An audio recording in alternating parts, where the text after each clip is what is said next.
नमस्कार. सर्वप्रथम सर्व महिलांना महिला दिनाच्या हार्दिक शुभेच्छा. आणि ध्यान ध्यान संध्येमध्ये सगळ्यांचं स्वागत आहे. सीतायन पुष्पचार आज आपलं होणार आहे. प्रथेप्रमाणे आपण पहिल्यांदा 8 ते 10 मिनिटाचं ध्यान करणार आहोत. त्याच्यानंतर सगळे चित्र शुभांगीताई गोसावी यांच्या हाती सुपूर्त करणार आहोत. ध्यानाचे नियम तर तुम्ही वाचले असतीलच. त्यातले महत्वाचे 3-4 म्हणजे चष्मा असेल तर तो काढून ठेवा. थोडं पाणी पिऊन घ्या. सुखासनात बसा आणि तुमच्या हातांची बोटं एकमेकात गुंफून ठेवा. आणि लाईट जर शक्य असेल तर तो ऑफ करा.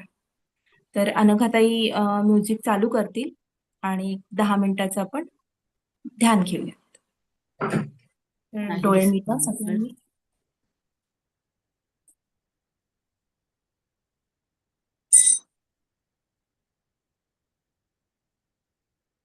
शेअरिंग आलं नाही तिथे.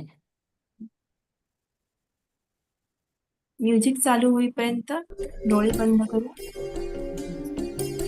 ध्यान चालू राहू दे.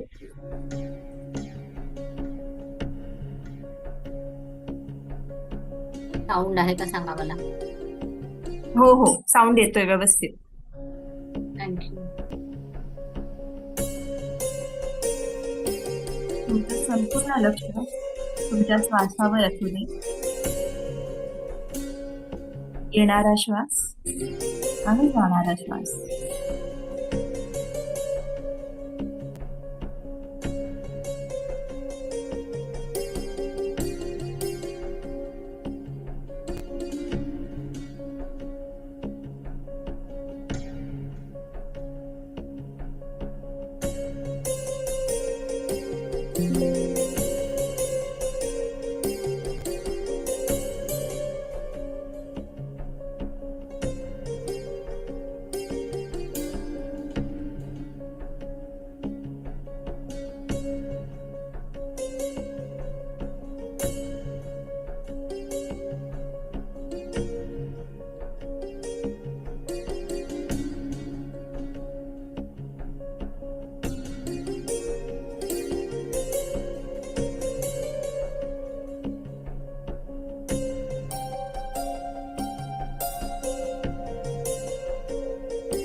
विचार येतील जातील, पण संपूर्ण लक्ष तुमच्या श्वासाकडे असू दे.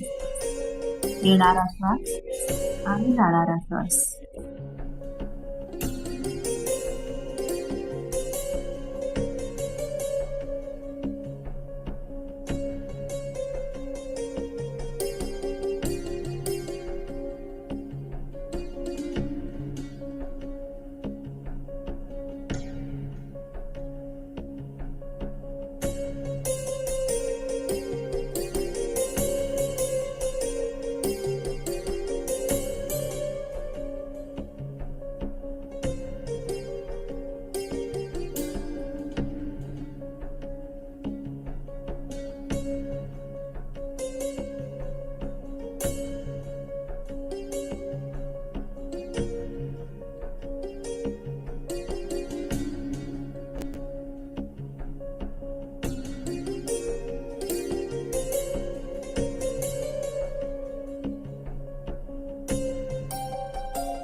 आता म्युझिक थांबेल.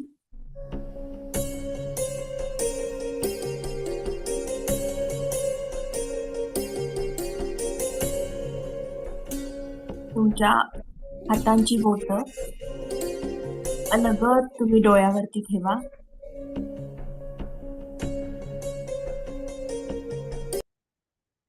आणि हळू तुमचे डोळे उघडा.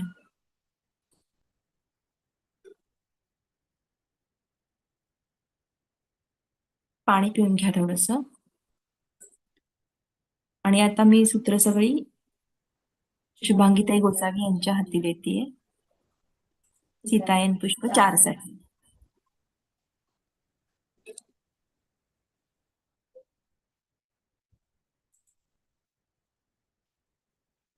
थँक्यू. नमस्कार सगळ्यांना. आज चौथा दिवस आहे आपला आणि खूप छान वाटतंय तुमच्याबरोबर संवाद करायला आणि त्याचबरोबर बाबाजी, सीतामाई आणि श्रीराम आणि सगळेच हे सगळ्यांबरोबरच आपण आहोत असं आता वाटायला लागलंय. तो अनुभव माझ्याबरोबर तुम्हाला पण येत असेल असं मला वाटतं. सगळ्यात पहिल्यांदा महातर बाबाजी, बाबा नित्यानंद आणि टेंबे स्वामी यांना माझा कोटी कोटी दंडवत आणि आपल्या सगळ्यांना मनापासून नमस्कार. आपण काल पाहिलं की सीता आणि राम यांचा विवाह झालेला आहे आणि आता सीता रामाबरोबर आणि तिचे 4 सेविकांबरोबर अयोध्येकडे त्यांचं गमन झालेलं आहे. अयोध्येतलं जीवन हे मिथिलेपेक्षा खूप वेगळं होतं, कारण की अर्थातच मिथिला ही छोटंसं राज्य होतं. त्यामुळे इमारती छोट्या, राजवाडा छोटा, लोक कमी, लोकसंख्या कमी. त्याच्यामुळे एकमेकांबरोबर नाती जी होती ती खूप दृढ आणि जवळची अशी त्याला आपण क्लोज म्हणू तशी होती. अयोध्या हे मोठं नगर होतं. त्याच्यामुळे स्वाभाविकच त्याच्या इमारती मोठ्या होत्या, राजवाडा मोठा होता, मोठा लवाजमा होता, सैन्य मोठं होतं. विस्तार असा खूप मोठा त्या राज्याचा झालेला होता. श्रीमंती आणि दिमाग या राज्याचा दिसत होता. सुरक्षा संरक्षक होते, सैनिक मार्गांवरती उभे असायचे. त्याच्यामुळे मिथिलाच्या राजवाड्याच्या पेक्षा जेव्हा ह्या नवीन भागामध्ये जेव्हा ह्या 4 सेविका आल्या, तेव्हा त्यांची छाती दडपून गेली की हे खूपच वेगळं आहे. आणि जसं मातेच्या खूप जवळकीने हे वागत होते, आता थोडंसं अंतर त्यांना हळूहळू मातेसोबत ठेवायला लागत होतं. कारण त्यांच्या आता हालचाली थोड्या मर्यादित होत्या. पूर्वी त्या मातेच्या कक्षात सहज जायच्या. पण आता माता एक विवाहित राणी झालेली आहे. श्रीरामाबरोबर ती असल्यामुळे आणि नवीन सकतीचं जीवन असल्यामुळे अर्थातच ह्या चौघींनाही मातेबरोबर पहिल्यासारखं मिसळता येत नव्हतं. फक्त मातेच्या चीजवस्तू ठेवायच्या, कुठल्या जागा असतील, तिचे वस्त्र, तिचे दागदागिने, तिचं जे काही जवळीक तेवढं साधण्याचा तेवढा एकमेव मार्ग ह्या चौघींकडे होता. अर्थातच ह्यामध्ये सोमा जी होती, जिला मातेविषयी खूप लवकर गोष्टी कळायच्या. मातेला जे हवंय ते सगळं तिला त्याच्या आधी कळायचं. त्यामुळे ह्या चौघींच्या मध्ये सोमा ही सगळ्यांना कम्युनिकेशन करण्याचं साधन किंवा एक व्यक्ती सुसंवाद की मातेला नेमकं काय हवंय, आसपास नेमकं मातेबरोबर काय चाललंय, हे समजणारी ही सोमा होती. आणि त्याच्यामुळे जेव्हा हे सगळे म्हणाले की आपण आता सीतामातेला काय म्हणायचं? असं उषाने विचारलं, तेव्हा सोमा म्हणाले की आपण तिला काहीच म्हणायचं नाही. कारण इथे राजकुटुंबामध्ये या ठिकाणी अशी पद्धत नाहीये, ना काही कशाने हाक मारायची. तेव्हा जर आवश्यक असेल तर आपण तिला फक्त राणी म्हणूयात, बाकी काही नाही. पण आपण नावाने काही हाक मारायची नाही किंवा सीता माता असं काही म्हणायचं नाही. तेव्हा आपण कुठलंही काम असं करायचं नाही की ज्याच्यामुळे आपल्या मिथिलेला कमीपणा येईल. आणि अशी गोष्ट कायमची लक्षात ठेवायची की जनक बाबा आणि सुनैना यांचे आपण प्रतिनिधी आहोत. त्या जबाबदारीने आपलं वागणं असलं पाहिजे. तर असे मातेचे दिवस सुरुवातीचे असे अनेक औपचारिक समारंभांमध्ये व्यस्त होते. सकाळचं जेवण, दुपारची विश्रांती, संध्याकाळी उशिरापर्यंत भेटी असं असल्यामुळे ह्या लोकांना, या चौघींना मातेला भेटणं खूप थोडंसं अवघड झालं होतं पहिल्यापेक्षा. पूर्वी हे सगळे स्वयंपाकघरात पण काम करायचे. पण आता हा राजवाडा एवढा मोठा होता, त्याच्या सगळ्याच गोष्टी मोठ्या होत्या. त्यामुळे ह्या चौघींना स्वयंपाकघरात जाण्याची पण काही गरज नव्हती. अलाउड नव्हतं किंवा असं काही नव्हतं. पण तिथे ऑलरेडी त्यांचे सेवक होते. त्यामुळे अयोध्येमध्ये जी व्यक्तिगत गरजांची काळजी खूप सारी त्यांचं होत होतं, तसं आता कमी झालं होतं. म्हणजे मिथिलेमध्ये जी घसट होती, सलगी होती, ती सगळी या ठिकाणी हरवलेली होती.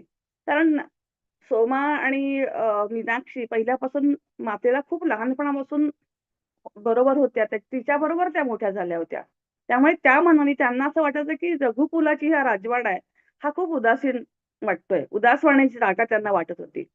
पण एक गोष्ट त्यांना उल्लसित करत होती ती म्हणजे श्रीराम आणि सीता यांच्यातलं प्रेम दिवसेंदिवस बहरत चाललेलं त्यांनी पाहिलं आणि म्हणून त्यांना जाणवलं, की हे दोघं आता खूप आनंदात आहे. विशेषतः माझी माता सीता आता खूप आनंदात आहे.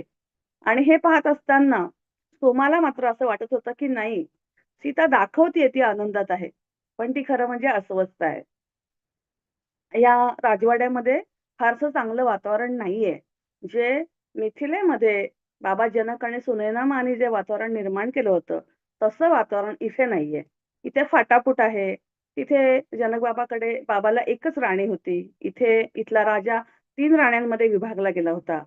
अशा अनेक गोष्टी इथे त्यांना सुसंवाद फारसा कधी-कधी असं वाटत होतं, की जाणवत नाहीये. तर इथं वेगळं वातावरण अर्थातच दोन्हीही वातावरणामध्ये त्यांना फरक जाणवत होता. सेवकांमध्ये पण इतरांबद्दलची निंदा नालस्ती त्यांनी पाहिली, राजकारण, कुटाळक्या. तेव्हा यांनी ठरवलं, की आपण ह्यापासून लांब राहायचंय. आपण इथे परदेशी आहोत. आपलं मिथिलेत जसं वातावरण आहे तसं इथे असणार नाहीये. इथे काहीतरी वेगळं आहे. काही दिवसानंतर माताने सांगितलं सीतेमातेनी, की मला नदीला भेटायचं इथल्या. कारण तिथे ती कुठेही जायची, नदीवर जायची. पण इथे तिला आल्यापासून इथली जी नदी होती, शरयू नदी, त्या नदीला भेटायची तिची खूप तीव्र इच्छा होती. पण राजवाड्यातून बाहेर पडायला सगळ्यांसमोर तिला थोडंसं दडपण आलं होतं आणि म्हणून ती ठरवते सीतामाता, की आपण एकदा कुणालाही न सांगता हळूच सकाळी पहाटे-पहाटे आपण शरयू नदीवर जाऊयात.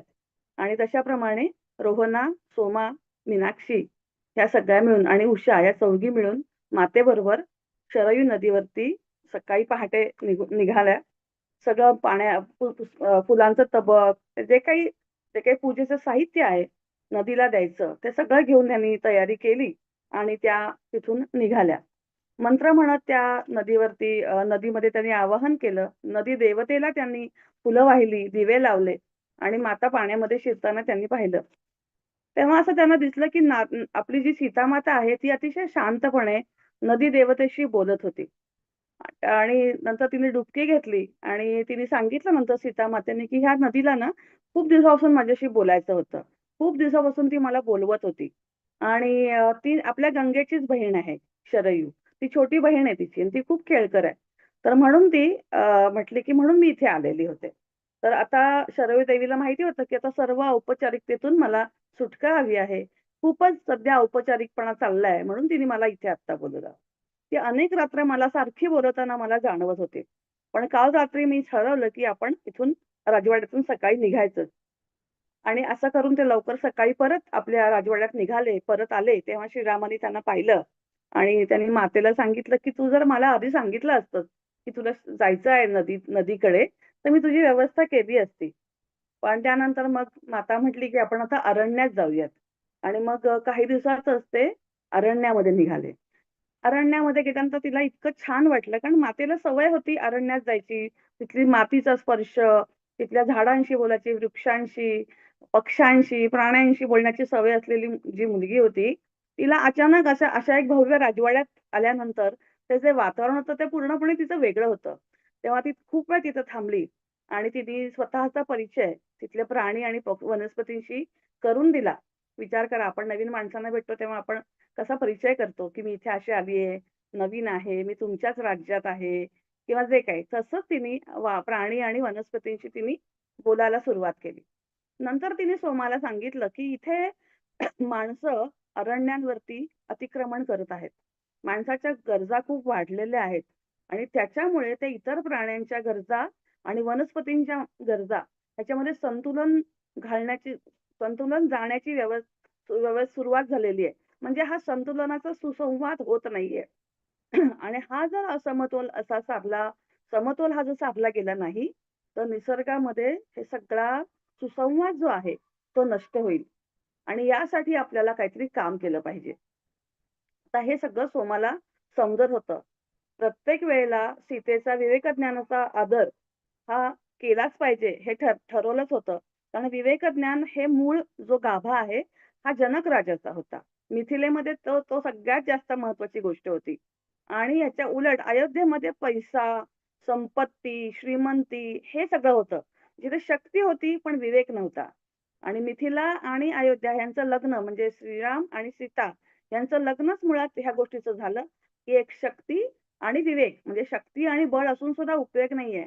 ते वापरायचं कसं याचा विवेक असणं हे शिकवण्यासाठी सीता इथे आलेली होती. आणि अशा रीतीने पुढच्या गोष्टी आर्य संस्कृतीचा जो प्रसार करायचा आहे, त्यासाठी सीता इथे आली होती. इथे आता काय झालं होतं, स्पर्धात्मक केंद्र तयार झाली होती.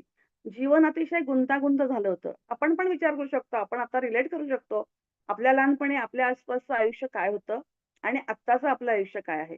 म्हणजे सगळ्या आपल्याकडे गोष्टी आहेत, मटेरियलिस्टिक गोष्टी सगळ्या अवेलेबल आहेत.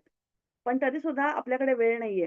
एकमेकांना भेटायला वेळ नाही. आपल्याला एकमेकांशी बोलायला वेळ नाहीये. म्हणजे सगळ्या व्यवस्था असून सुद्धा आपण दूर-दूर चाललोय माणसांपासून. ही स्थिती आपण कोरिलेट इथे करू शकतो. तेव्हा जेव्हा अरण्यात जाऊन आल्यानंतर सोमाला ही म्हटली मीनाक्षी, की "आता माता किती सुखी दिसतीये. किती छान वाटतंय आता सगळं. आता मातेला छानच वाटतंय. ती आनंदी झालेली आहे." तेव्हा सोमा म्हणाली, की "असं तुला वाटतं. तो फक्त बाहेरचा आविर्भाव आहे. आतमध्ये तिच्या आत जे चाललंय ते तुम्हाला नाही कळत आहे. तर खरं म्हणजे तुम्हाला असं वाटतंय, की ती खूप आनंदाच्या उकळ्या तिच्यात फुटल्यात. पण तिला दुःख आहे." तेव्हा मीनाक्षीला आश्चर्य वाटतं, की आता कुठलं दुःख आहे? तिच्या मनाप्रमाणे तिला श्रीराम मिळालेत. ती इतक्या सुंदर नगरीमध्ये आलेली आहे. तिची राणी आहे ती आणि प्रेम करतायत श्रीराम आणि मग आता दुःख काय आहे? तेव्हा सोमा असं म्हणाली, की तिला आता प्रयाणाचं दुःख आहे. तुला महाराणी कैकेयीचं कटुता लक्षात आली नाहीये का? तिचा दुष्ट चेहरा तुझ्या लक्षात आला नाहीये का? तर आपण तेव्हा मीनाक्षी म्हटली, की "नाही ही जरा काहीतरी वेगळंच बोलतीये, असं काही नाहीये." नेहमी ठीक आहे, तिला कळतं सीतेला काय कळतंय, तिला काय वाटतंय, तिच्या आतमध्ये काय चाललंय, हे सोमाला नेहमीच कळतं. पण यावेळेस सोमाचा अंदाज चुकलेला आहे. सोमा खोटं बोलतीये, की तिला कळतच नाहीये. ती काहीतरी वेगळंच बोलतीये. ते खरं नाहीये. म्हणजे अस्तित्वातच नाहीये. त्याची कल्पना फक्त सोमा करतीये, असं मीनाक्षीला वाटलं आणि म्हणून तिने ते मनातून ती विचार काढून टाकले.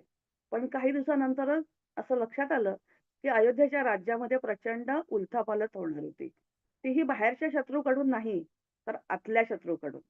काही दिवस खूप गदारोळ सुरू होता. महाराज आजारी पडले आणि त्यांना हृदयाचा त्रास होता असं सांगितलं जातं.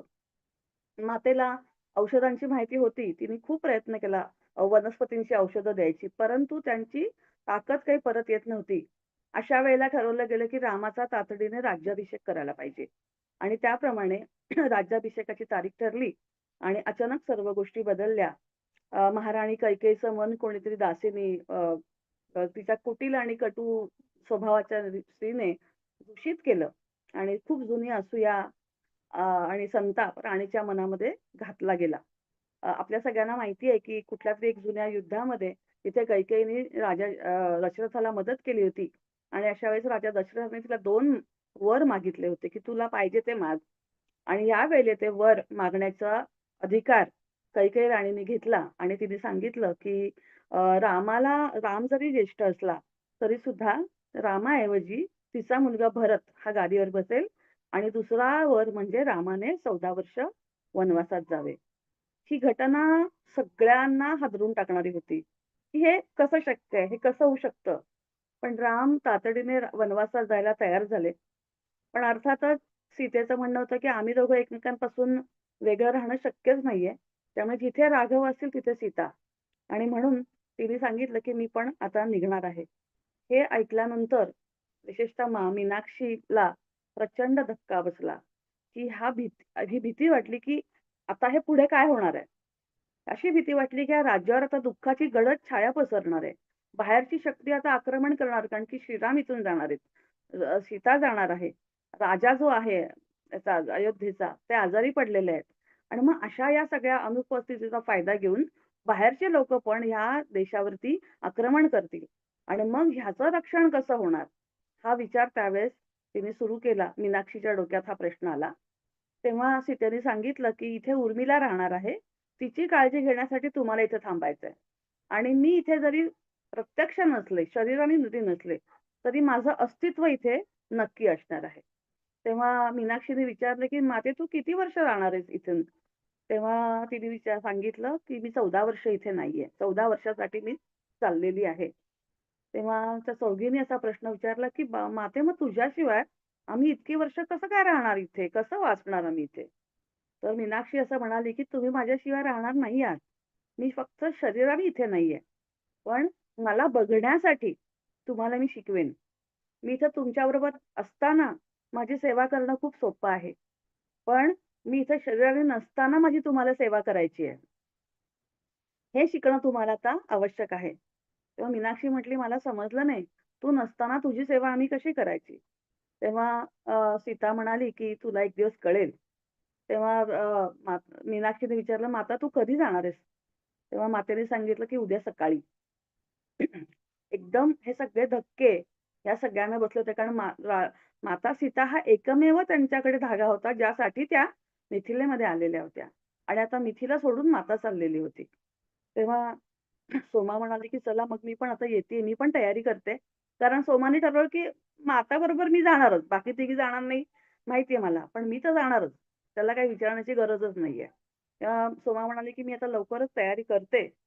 तेव्हा मातेने तिला थांबवलं आणि ती म्हणाली, की "सोमा, तू यावेळेस माझ्याबरोबर नाही येऊ शकत.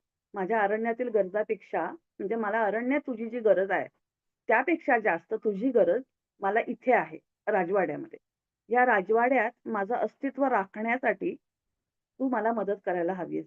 मला तुमच्या सगळ्यांची इथे गरज लागणार आहे. माझं इथं अस्तित्व राखून ठेवून लवकरच इथे जे लोक गोंधळात जाणार आहेत, गोंधळाचं वातावरण निर्माण होणार आहे. ह्या सगळ्यांना मानसिक आधार देण्यासाठी मला तुमची जास्त गरज आहे. आणि त्यांना आधार देऊन तुम्ही माझी जास्त चांगली सेवा करणार आहात." तेव्हा मीनाक्षी म्हणाले, की "इतक्या लवकर हे सगळ्या गोष्टी घडायलाच पाहिजे होत्या का? आपण अजून तयारी करायला पाहिजे होती. काहीतरी वेळ मिळायला हवा होता."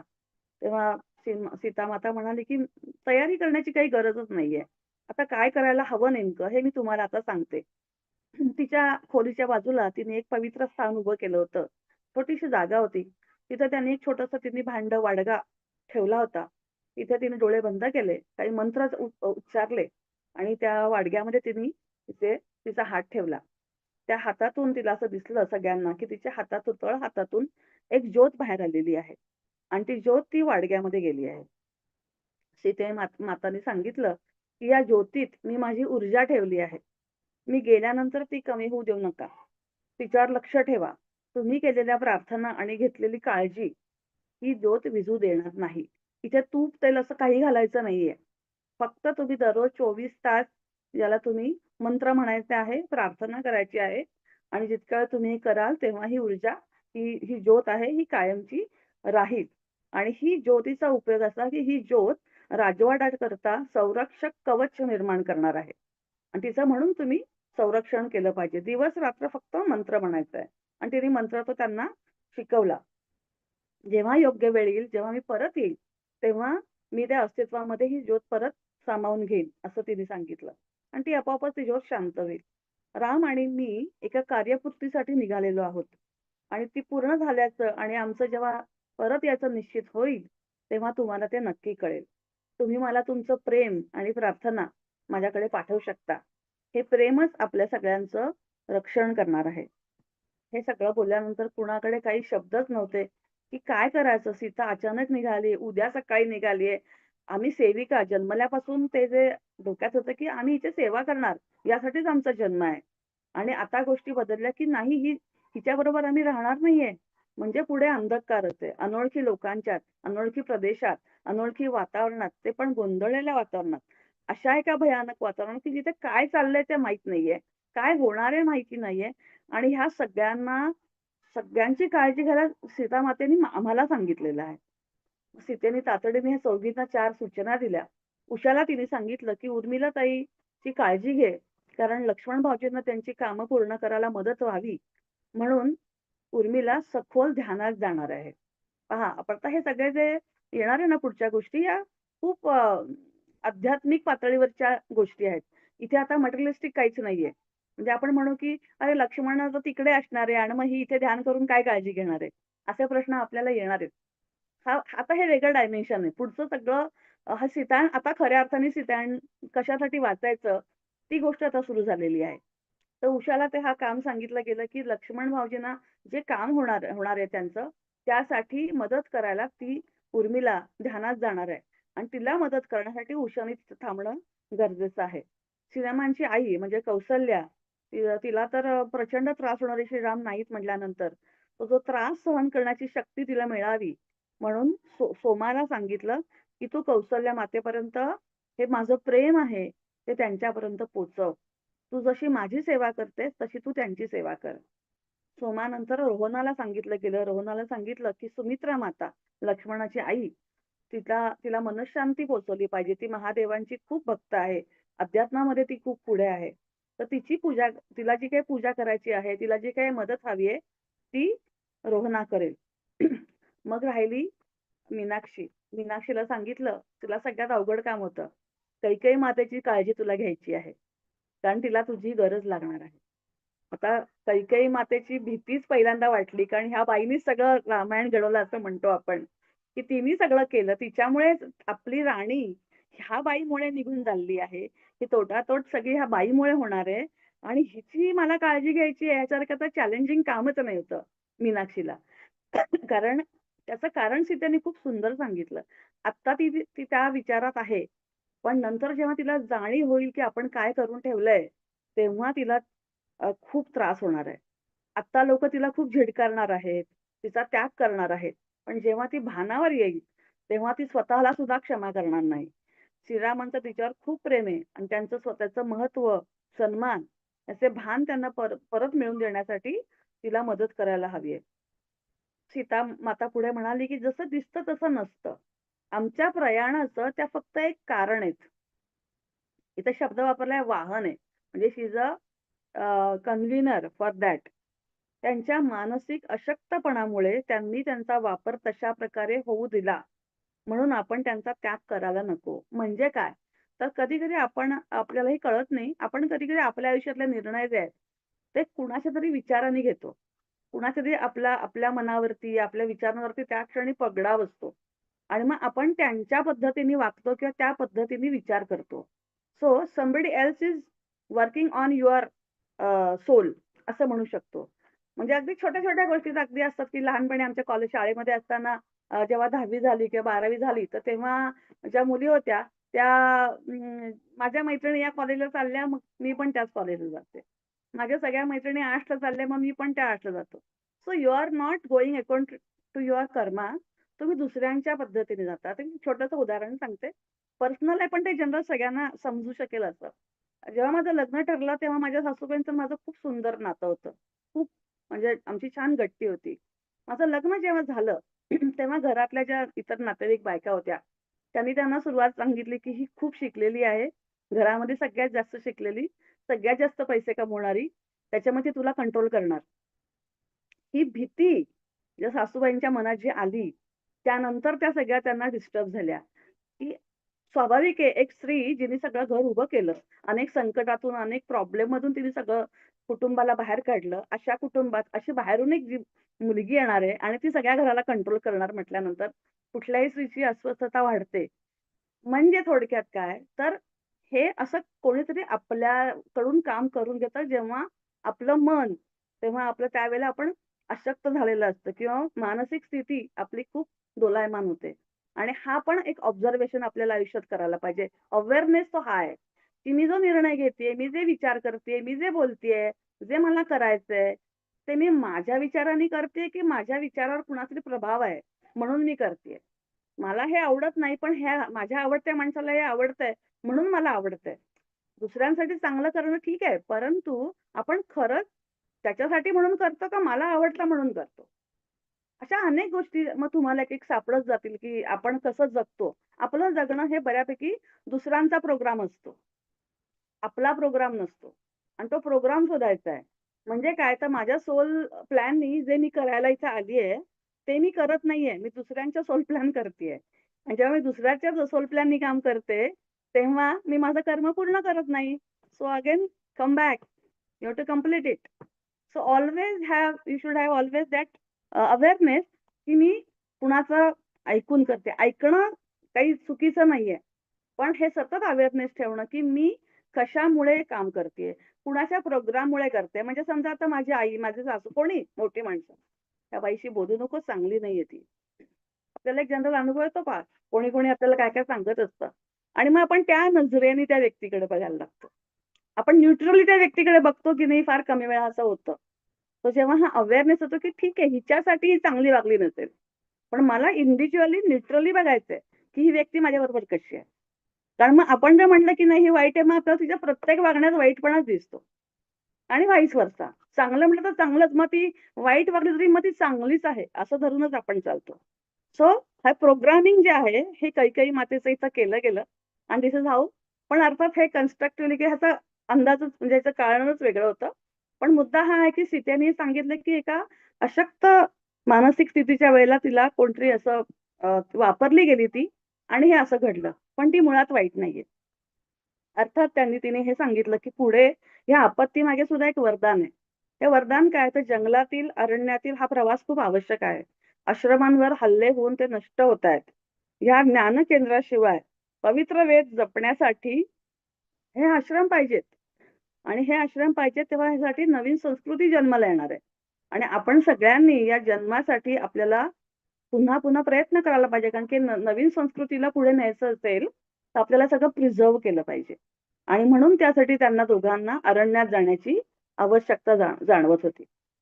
काही वेळातच ते निघाले. परत परत मीनाक्षीला हे वाक्य सीतामातेचं ऐकू येत होतं, की प्रत्येक आपत्तीमागे एक वरदान आहे. ती पुन्हा पुन्हा शब्द सांगत होती.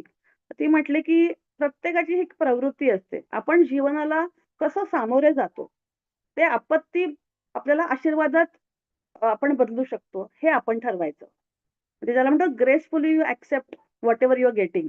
तुम्हाला संकट आलं, ठीक आहे, मी ग्रेसफुली घेते. जसं सीतामाता आणि रामाने हे ग्रेसफुली एक्सेप्ट केलं, की हो, वडिलांनी प्रयत्न केले, इतर आयांनी प्रयत्न केले, की नको जाऊ तू. मी तिची समजूत घालतो, असं काही ऐकायलाच पाहिजे असं नाहीये. पण त्याने सांगितलं, की नाही, माझ्या आईने मला हे सांगितलंय, मला हे ऐकलं पाहिजे. त्यात कुठे राग, चिड-चिड, भांडण, संताप असं काही न करता ग्रेसफुली एक्सेप्ट करून ते पुढे गेलेले आहेत. सो हाच तो मुद्दा आहे, की आपल्यासमोर ज्या काही घटना होतील, वाईट असतील, कशाही असतील, आपण समजायचं, की त्यात काहीतरी चांगलं होणार आहे म्हणून ही घटना आपल्यासमोर आलेली आहे. तर अशा रीतीने दशरथांनी खूप प्रयत्न केले जाऊ नये म्हणून. पण श्रीरामांनी ऐकलं नाही. शेवटी त्यांनी माता सीतेला सांगितलं, की "तू तरी जाऊ नकोस." तर ती म्हणली, "नाही, नाही, मी तर जाणारच. त्यांच्याशिवाय मी नाही राहू शकत." तेव्हा ते म्हणाले, की "मग मी तुझ्या वडिलांना, जनक राजाला काय तोंड दाखवू? ही मुलगी पण गेली वनवासात." तेव्हा सीतामाता म्हणाली, की "नाही, माझं आणि त्यांचं बोलणं झालेलं आहे. त्यांनी मला परवानगी दिली आहे. त्यांनी आशीर्वाद दिलेला आहे." तेव्हा ते म्हणाले, कौसल्या माता म्हणाली, की "ते आले होते इथे?" तेव्हा ते म्हटले, की "नाही. त्यांच्याशी संवाद साधण्यासाठी मला शारीरिक उपस्थितीची गरज नाही. अर्थातच त्यांच्या आशीर्वादाशिवाय मी एकही पाऊल उचलणार नाही." आणि असं करून मग शेवटी सगळे निशब्द झाले आणि अशा रीतीने सगळे निघाले. तिन्ही संन्यासी जणू काही उभे राहिले. सगळ्यांना मग माता सीतेने विशेषतः ह्या चौघींना सांगितलं, की "तुम्ही माझी खूप छान सेवा केलीत. मला माहिती आहे तुम्ही तसंच करणार आहात पुढे सुद्धा आणि माझं प्रेम हे नेहमी तुमच्यासोबत राहणार आहे." मीनाक्षीच्या मनात विचार आला, की मातेला मी परत पाहू शकते की नाही? कारण आता माझं वय होत आलेलं आहे. अजून माझी प्रकृती पण चांगली नसते. पुढचे 14 वर्ष मला खूप मोठा काळ आहे आणि त्यावेळेला मातेने माझ्याकडे पाहिलं असं मीनाक्षी म्हणते आणि आतून तिचा आवाज आला, "मीनाक्षी, मी तुला वचन देते, मी तुला परत भेटेन." हा विचार तिच्या मनात आतून आला. तो आवाज तिला आला आणि तिच्या डोळे असे पाणावले गेले. आणि जशी माता पुढे जायला लागली, तशा सगळ्या जणी पुढे जायला लागल्या. तेव्हा सोमाने सांगितलं, की "नका जाऊ तुम्ही तिथे. मातेला हे नकोय. असं आपण आता आपल्या राजमहालात जाऊ परत आणि तिने जे सांगितलं ते काम आपण करायला सुरुवात करू." तेव्हा मीनाक्षी म्हणाली, की "मातेशिवाय करायचं?" तेव्हा सोमा इतकी घट्ट आणि तिचा विचार इतके स्पष्ट आणि घट्ट होते ना, तिने सांगितलं, की "नाही, मातेसोबतच आपण काम करतो आहोत." पहा, फिजिकली ती दिसत नाहीये. पण सोमाला हा विश्वास होता, की माता इथेच आहे. तिने आपल्याला जे सांगितलं ते विसरता कामा नये. तिचं अस्तित्व आपल्याला इथे ठेवलंच पाहिजे. याचा अर्थ काय? तर तिचा कक्ष, तिचे वस्त्र, तिचे जडजवाहीर, तिचे दागिने आणि विशेषतः तो अग्नी. तिने जे शिकवलं तो मंत्र आपण म्हणूया. अजून ती इथेच आहे. यावर आपण विश्वास ठेवला पाहिजे. तर अर्थातच ही नवीन स्थितीमध्ये अयोध्येत जी सुरू झाली ह्याच्यात हे सगळं समजायला, हे स्थिर व्हायला या सोबींना खूप वेळ लागला. हळू-हळू सावध चित्ताने विशेषतः सोमानी खूप मदत केली सगळ्यांना शांतपणे शांत व्हायला. मग हळू-हळू मध्ये कामं निवडून गेली विभागली गेली, की कोणी कक्ष स्वच्छ करायचा, कोणी फुलं आणायची, कुठे ठेवायची, माताची पूजा करायची जिथे, तिथे कसं पूजा करायची, अग्नीचे जे मंत्र आहेत, संबंध 24 तासामध्ये चौघींनी कशी ती वेळ अ, विभागून काम करायचं. तर हे सगळं सोमाला मीनाक्षीला खूप राग येत होता. विशेषतः कैकेयीचा, की ह्या बाईनी हे सगळं केलं. हा सतत तिचा प्रचंड संताप तिच्या मनामध्ये होतं. पण आता इलाज नव्हता. ते काम तर आपल्याला दिलेलं आहे, कैकेयी राणीचं काम. म्हणून सुरुवातीला मग ती कैकेयीच्या भोजनाची काळजी घेणं आवश्यक होतं. ते काम तर सोपवलं गेलं होतं. ती भोजनाचं ताट घेऊन गेली. तिने टकटक केलं दरवाजावरती, पण दरवाजा कोणी उघडायचं नाही. दररोज ती सकाळ-संध्याकाळ ते दरवाजात ते ताट ठेवायची टकटक करून. पण बरेच दिवस ते ताट कोणी उचलायचंच नाही. असं ती सकाळ-संध्याकाळ करत होती. असे बरेच दिवस गेले आणि मग एका संध्याकाळी तिला लक्षात आलं, की ताट घ्यायला जेव्हा ती गेली, तेव्हा ते भोजनाचं ताट नव्हतं. म्हणजे आतमध्ये ते घेतलं गेलं होतं. नंतर तिने एक दिवस तार वाजवलं, भोजनाचं ताट खाली ठेवलं. तेव्हा तिला कळलं, की दरवाजा आतून उघडा आहे. मग तिला कळलं, की आत जायला पाहिजे. आज जेव्हा ती गेली, तेव्हा आतून प्रचंड अंधार होता. प्रचंड अस्ताव्यस्त घर होतं, खोली होती ती कक्ष राणीचा. सुरुवातीला हे सगळं राग सुद्धा जेव्हा तिने सगळं बघितलं मीनाक्षीने, तेव्हा तिला खूप करुणा वाटली. पहिल्यांदा भीती वाटली, पण नंतर करुणा वाटली, की हे काय सगळं आहे. थोड्या वेळाने ते महाराणीने हिला बघितलं आणि महाराणी हिला जवळ यायची खूण केली आणि विचारलं, की "तू रोज भोजन आणणारी ती तूच का?" तर ती म्हटली, "हो." "मग तू कोण आहेस?" तर "तू नवीन सेविका आहेस का?" आता ह्याला काय उत्तर द्यायचं हिला कळेना. मी नवीन सेविका आहे का जुनी सेविका आहे का सीतामातेची आहे, कसं बोलू? आणि मग हे अचानक कैकेयीला लक्षात आलं, की ही कोण आहे? ती म्हणली, "सीतेबरोबर जी मिथिलेतून सेविका आली त्यातली तू एक आहेस ना? तर मग तू माझ्या भोजनाची काळजी का घेतीयेस? तुला माहित नाही का मी काय आहे ते? तुझ्या राणीच्या वेग व्हायला तर मीच तर कारणीभूत आहे. हे तुला माहित नाहीये?" असं ती अतिशय कर्णकश आणि कठोर भाषेमध्ये ती बोलायला लागली. आणि मग मीनाक्षी खूप घाबरली. ती फक्त म्हणाली, की "महाराणी, मी फक्त कुमारी सीतेच्या सूचनांचं पालन करतीये." तेव्हा महाराणी म्हटली, "सोडून जा मला. मला सोडून जा इथून." पण तिला धैर्य कुठून आलं मीनाक्षीला माहीत नाही. ती म्हणाली, की मी काही सेवा अजून करू शकते का? मला तुमचं कक्ष स्वच्छ करू द्या. तुम्हाला स्नानासाठी, वस्त्र परिधान करण्यासाठी मला मदत करू द्या. कारण की इतके दिवस ते सगळं बंद होतं, अव्यवस्थित होतं. त्या कक्षातून भयानक वास येत होता. पण तरीसुद्धा कैकेयी ओरडली आणि म्हणली, "बाहेर जा." आणि मग बाहेर पडली ती. ती तिथून गेली पवित्र अग्नीजवळ. कारण मातेशी सुसंवाद करण्यासाठी तिला ते एकमेव जागा होती. आणि तिथे गेल्यावर ती रडायला लागली. म्हणाली, "माते, मी सर्वतोपरी प्रयत्न केलेत. पण त्यांच्याजवळ त्या मला येऊ देत नाहीयेत." तेवढ्यात सोमा बाजूला आली. ती म्हटली, की "तू काळजी करू नकोस. तू मातेच्या सगळ्या इच्छा पूर्ण करतीयेस." तेव्हा मीनाक्षी म्हणाली, "ती बाई अधम आहे, नीच आहे. ती विषाने भरलेली आहे." असं ती म्हणायला लागली. तेव्हा मग मातेने मला त्यांची सेवा का करायला सांगितली? तेव्हा सोमाने जे उत्तर दिलं ना, ते फार सुंदर आहे. हे आपल्यालाही शिकणार काय? सोमा म्हणाली, की "त्याच कारणासाठी दिलंय. त्या विषारी आहेत त्याबद्दल शंका नाही.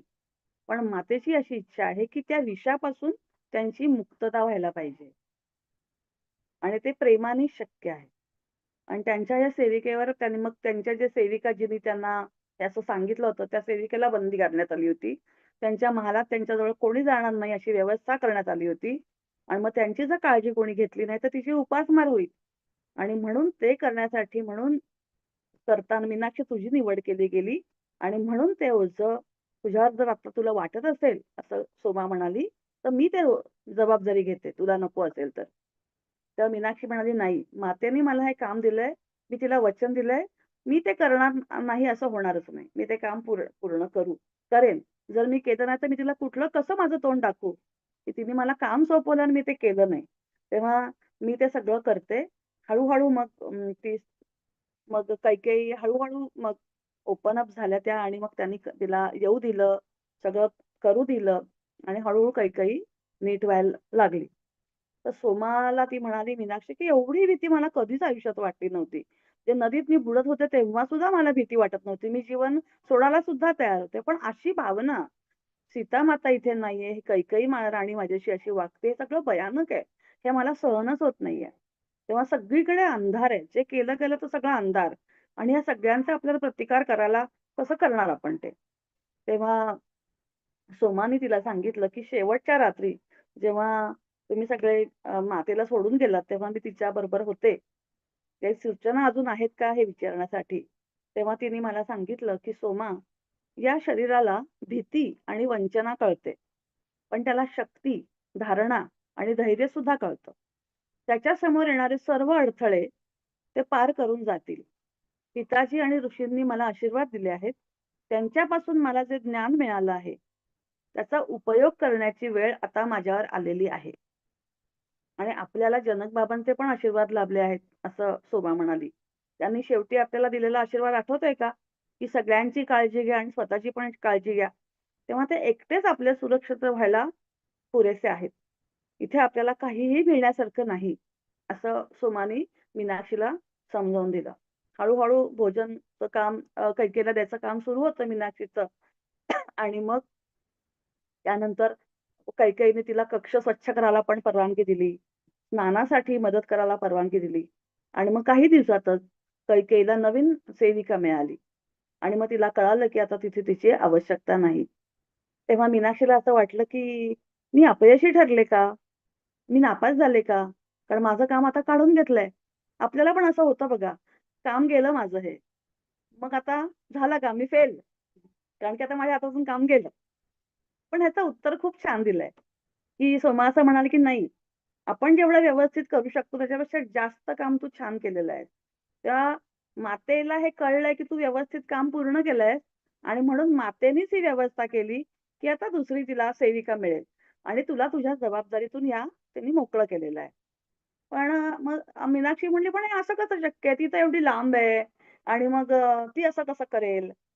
सोमानी सातत्याने तिला हे सांगितलं, की "मीनाक्षी, माता कधीही दूर नाही. तुला मी ते अनेक वेळा सांगितलंय. तिला त्याची जाणीव आहे आणि इथे येणाऱ्या प्रत्येक गोष्टीची तिला जाणीव आहे आणि हे मी पुन्हा-पुन्हा बघितलेलं आहे." काही काळानंतर महाराज दशरथ पण मरण पावले. मग श्रीरामांचा भाऊ भरत आणि म्हणजे कैकेयीचा मुलगा भरत हे रामाला आणण्यासाठी परत अरण्यात गेले. प्रत्येकाला वाटलं आता तो यशस्वी होणारच आपल्या या विचारांमध्ये आणि नक्कीच त्याच्या प्रेमाने श्रीराम परत येतील, सीता परत येईल आणि सगळेजण उत्साहित झाले होते. ते परत येतील असं सगळ्यांना वाटलं आणि मग कैकेयीला सुद्धा पश्चाताप वाटला, की मी त्याची माफी मागेल, त्याचं स्वागत करेल. पण सोमा म्हणाले, की "मला नाही वाटत ते येतील म्हणून." आत्ताशी कुठे त्यांचं काम सुरू झालंय. तेव्हा जेव्हा भरत परत आले एकटेच, न घेता रामांना, तेव्हा सबंध राजमहालावरती अवकळा पसरली होती, की "अरे काय झालं हे?" पण फक्त आनंदी चेहरा होता सोमाचा. तर मग मीनाक्षी म्हणली, "अगं सोमा, ते भरत त्या रामाला आणण्यात अयशस्वी झालेत आणि तरी सुद्धा तू हसतीयेस." तर तेव्हा सोमाने सांगितलं, की "तुला आठवत नाही का माता काय म्हणत होती? अयोध्येला कमकुवत करणाऱ्या शक्तींपासून राज्याचं रक्षण करण्यासाठी श्रीराम त्यांच्या अस्तित्वाचा ठसा उमटवण्यासाठी मार्ग काढणार आहेत." आणि त्यांनी तेच केलं. त्यामुळे मातेप्रमाणे त्यांचं सुद्धा अस्तित्व इथं आहे. त्यांनी जेव्हा पादुका त्यांच्या दिल्या सिंहासनावर ठेवायला, याचा अर्थ त्यांचं पण अस्तित्व इथे आहे. ते कुठेच गेलेले नाहीयेत. आणि म्हणून अयोध्येसाठी हे खूप मोठं वरदान आहे. तर अर्थातच मीनाक्षीला हळू-हळू हे समजायला लागलं होतं, पटायला लागलं होतं, की हो मातेचं अस्तित्व इथे आहे. दररोज ती सकाळी उठून मातेचे वस्त्र बाहेर काढायची, बदलायची, दागिने तिचे काढून ठेवायची, रात्री परत ठेवायचं, परत कक्षात काढून ठेवायचं. हे जे काही फुलांची सजावट करायची, पूजेची व्यवस्था करायची, हे सातत्याने ते काम तिचं सुरू होत होतं. मातेकडून येणारे संदेश सोमाकडे येत होते आणि ते सारखे विचारायचे, "सोमा, तुला कसं कळतंय सारखं माता काय म्हणतीये, माता काय सांगतीये, तुला कसं कळतं?" तेव्हा तिने सांगितलं सोमानी, की "तुला आठवत नाही का? माता म्हणाली होती, की अग्निदेव तिचे संदेश आपल्यापर्यंत पोहोचवतील आणि ते तेच करतायत. ती ज्योत जी मातेने दिलेली आहे, ती पवित्र देणगी आहे. अंतराचा प्रश्नच येत नाही. मीनाक्षी जी आपल्या सगळ्यांना संदेश पाठवत असते, पण तू मन शांत ऐकत नाहीयेस आणि म्हणून तुझ्यापर्यंत ते पोहोचत नाहीये. काल कोणतरी प्रश्न विचारला होता ना, की बाबाजी आमच्याशी बोलतील का? हा त्याचं उत्तर आहे इकडे, की प्रत्येकाशी बाबाजी बोलतात. बाबाजी किंवा आपले गुरु जे कोण आहे, प्रत्येकाला ते संदेश मिळतात. आपल्या सगळ्यांनाच एकमेकांचे संदेश मिळतात. फक्त आपण आत बघत नाही, आपण बाहेर बघतो. ती थोडीशी ती साधना केली, ती सवय केली, तो जरा अभ्यास केला ना, तर म्हणून सोमा पण ती सेविकाच होती. पण सोमापर्यंत ते पोहोचायचं. तर अशा रीतीने ती म्हणायची, की कधी-कधी मीनाक्षीला वाटायचं, की सोमा ना काहीतरी गोष्टी रचून सांगतीये आम्हाला. चमत्कारिक काहीतरी बनवते आणि मग तिला हे माताने सांगितलं, असं करून ती आम्हाला सांगतेय. पण अर्थात त्याच्यात काही फरक नव्हता पडत. रोहना, उषा आणि मीनाक्षी त्या जे काय आहे ते ऐकत होत्या. मातेच्या प्रयाणानंतर साधारण 3 वर्षानंतर मग रोहना जी होती, तिला तिला ती रडत होती आणि मग तिला असं कळलं सगळ्यांना, की तिची बहीण खूप आजारी आहे आणि तिला परत जायचं मिथिलेमध्ये. आणि मग तिथल्या राणीने तिला परत जाण्यासाठी कौसल्याशी बोलून कौसल्य मातेने तिला परवानगी दिली आणि ती परत मिथिलेला निघून गेली. काही दिवसानंतर उषा जी होती, त्यांची दुसरी एक सेविका, ती अचानक आजारी पडली आणि ती पण अचानक मरण पावली. तिसरी राहिली मीनाक्षी. मीनाक्षी हळू आजारी म्हातारी व्हायला लागली. तिचं वय वाढत चाललं होतं. एक तिच्यात आता कुठलंच धैर्य राहिलं नव्हतं. ती पहाटे उठायची, ते मंत्र म्हणायची, पण तिला चालायला त्रास व्हायला लागला. एक दिवस तिला म्हणाली सोमा, "तुला डोळ्यांनी कमी दिसतंय का?" तो म्हणे, "हो." "तुला किती दिवसांपासून असं कमी दिसतंय?" ती म्हणली, "बरेच दिवस झाले." ती म्हणे, "ठीक आहे." माझं नशीबच म्हणे वाईट आहे. मी शापितच आहे. तिचं पुन्हा सुरू झालं मीनाक्षीचं. जसं आपल्यातले बरेच आपण म्हणतो, माझं नशीबच वाईट आहे. माझं चांगलंच काही होत नाही. माझ्या नशिबातच चांगलं नाहीये. लोकांचं कसं छान होतं माझं. हे आपण किती ऑटो डिरेक्शन देतो स्वतःला, स्वतःच्या आत्म्याला, की मी वाईट आहे, माझं नशीब वाईट आहे, मी काय कमी आहे, मी खूपच तुम्ही खूप मोठे आहात, मी खूपच छोटी आहे, छोटा आहे. अहो, तुमची केवढी साधना, माझी किती छोटी साधना. हे असं बोलून ना आपण आपली एनर्जी कमी करतो. म्हणजे 2 तास ध्यान करायचं आणि 10 मिनिटं हे बोलून फटकन परत खाली ग्राउंडिंग, डायरेक्ट मूलाधारातच ऊर्जा. ते पुन्हा वर खाली सापशिडी आपणच खेळतो, असं मला वाटतं. आपल्याला स्वतःबद्दलचा योग्य तो अभिमान पाहिजे. हंबलनेस आपल्याला इतक्या वाईट पद्धतीने शिकवलाय ना, नको तिथं हंबल होतो आणि जिथं पाहिजे तिथं हंबल आपण होत नाही.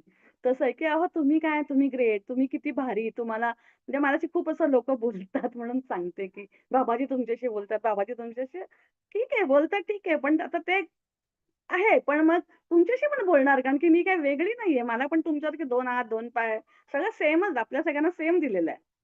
पण असं आहे, की हे अनेक जन्मांची साधन आहे. मलाही माहीत नाही कुठल्या जन्मांचे साधनेतून आपण आणि आपल्या सगळ्यांना माहिती आहे. हे सत्य सगळ्यांना माहिती आहे. मग उलटं असं वाटलं पाहिजे, की अरे ही या रस्त्यावरून चालली आहे ना आणि हे हिला मिळतंय ना, मग मला सुद्धा केव्हा ना केव्हा ते मिळणार. कारण हा रोड एक्सेप्टेड आहे. म्हणजे प्रूव्ह झालेला आहे. सो मला चान्स आहे. इथे मिळणार. आपल्याला सुद्धा असे अनुभव येऊ शकतात. सो हे जे मी कमी आहे, मी वाईट आहे, मी दुर्दैवी आहे, माझ्या नशिबातच हे नाहीये. म्हणजे माझ्या आईचे डायलॉग सांगतेय, की माझी आई अजूनही हेच म्हणते. माझं नशीबच वाईट आहे. तिला सगळं सुख आहे तिच्याकडे. सगळं सुख आहे. पण तरी तिचं एक वाक्य, "माझं नशीबच अतिशय वाईट आहे." तर हे आपण स्वतःला ऑटो सजेशन असं देतो आणि हे स्वतःचं एनर्जी डाउन करतो. तर म्हणून तिला पुन्हा मीनाक्षीला सोमा सांगत होती, की "अगं तुला आता काय एवढं सीतेने सांगितलं मातेने, की तुझा शाप जो आहे त्याच्यामध्ये चांगली गोष्ट काय तर तुला मी सांगितलं होतं, की तुला शाप मिळाला म्हणून तू मातेबरोबर राहिली. तुझ्या वडिलांना पण इतर जनक राजाकडे राहायला मिळालं, त्यांची सेवा करायला मिळाली. तर शाप हे तुझं खूप मोठं वरदान आहे. असं नाही का तुला वाटत आहे? तेव्हा यापुढे तू असं म्हणायचं नाही." तर तेव्हा मीनाक्षीला असं वाटलं, की सोमा मातेसारखीच बोलतीये. मग ते सोमानी काही वेळातच समस्ये समाधान मिळवलं.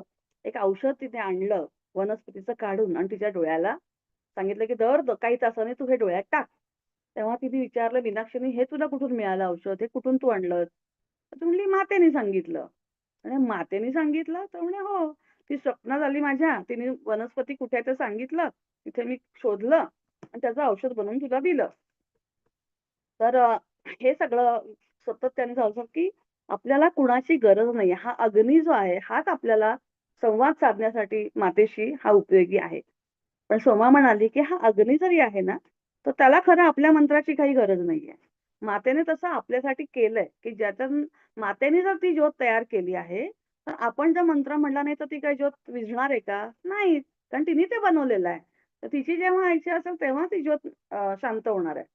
फक्त आपल्याला ते काम दिलेलं आहे. आपल्याला ते वाटावं, की इथे काहीतरी आहे. तर मानसिकरित्या तो आधार मिळावा म्हणून मातेने असं केलंय. म्हणून तिने तशा सूचना दिल्यात.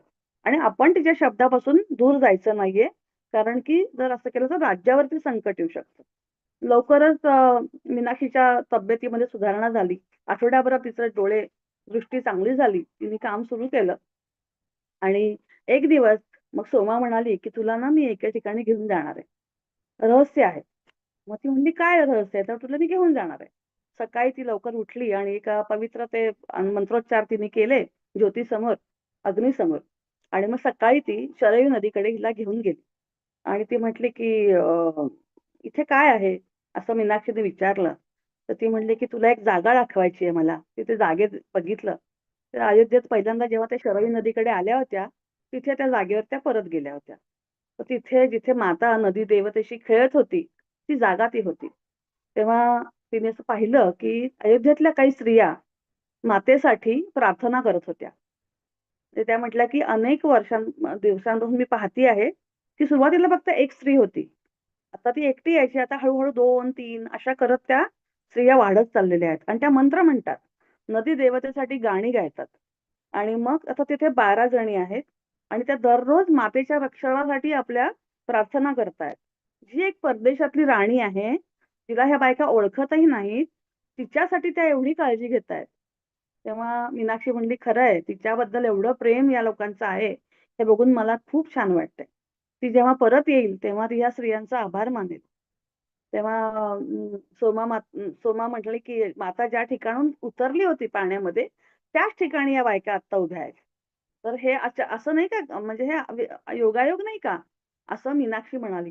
तर सोमा म्हणाली, "नाही, हा योगायोग नाहीये. माता काय तिथे नुसती खेळण्यासाठी आली नव्हती. ते घडावं म्हणून तिने हे पवित्र जागा बनवली. माझा विश्वास आहे की तिला दूरदृष्टी होती. त्यांच्या प्रार्थना तिच्यापर्यंत पोहोचू शकतील आणि ही त्यांच्यापर्यंत पण पोहोचता येईल आणि अयोध्येतल्या स्त्रियांना आशीर्वाद देता येईल, अशी जागा तिला तयार करायची होती. आणि म्हणून ती जागा तिने आधी तयार केली आणि तिथं या बायका आता आलेल्या आहेत. आपण राजवाड्यात आहोत. म्हणजे त्या म्हणल्या, की "मग आपण पण" मीनाक्षी म्हणली, "मग आपण जायचं का त्यांना त्यांच्याशी बोलायला, त्यांच्याशी भेटायला?" तर ती म्हणली सोमा म्हणाली, "नको, आपण त्यांना अडथळा नको करूयात. आता आपण परत जाऊयात." असे दिवस चालले 7 वर्ष जवळ-जवळ माता निघून जायला 7 वर्ष झाली आणि पुन्हा-पुन्हा मीनाक्षीला वाटायचं, की माता कधी येईल? मला कधी भेटेल? मला ती शेवटी असं म्हणजे म्हटली होती मला भेटेल, पण मग कशी भेटणार? आता मला वाटत नाही 14 वर्षापर्यंत माझं आयुष्य राहील.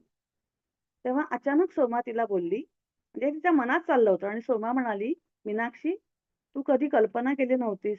मी तुझे ते शब्द मातेचे ऐकले होते. ती तुला म्हणाली होती, की ती तुला परत भेटेल. हे मी ऐकलं होतं. हे तसंच होणार आहे. हे कसंही कधीही बदलणार नाही." सोमाला खूप आश्चर्य वाटलं. हे तर माझ्या मनातले विचार होते. माझ्या मनात सीता माता बोलली होती, की तुला मी भेटायला येईल आणि हे पण सोमाने ऐकलं. तर ती म्हणली, "माझ्या मनात जे चाललं ते सगळं तू ऐकलंस? सीतामाता माझ्याशी जे बोलली ते पण तू ऐकलंस?" तर सोमानी काहीच ती बोलली नाही. तर सोमा म्हणाली, "मीनाक्षी, तू एक काम कर. तू आता नदीवर जा. ज्या जागेवर आपल्याला मातेने नेलं होतं तिथे जा. तुला तुझ्या प्रश्नांचं उत्तर मिळेल."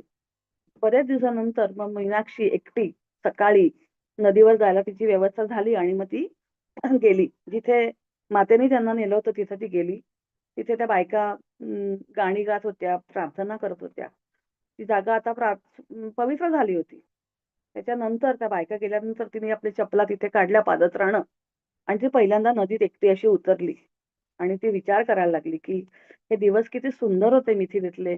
आपण किती मुक्तपणे जात होतो, पाण्यामध्ये जात होतो, एकत्र भेटत होतो, हसत-खेळत होतो. इथे मुक्तता होती, आता इथे काही नाहीये.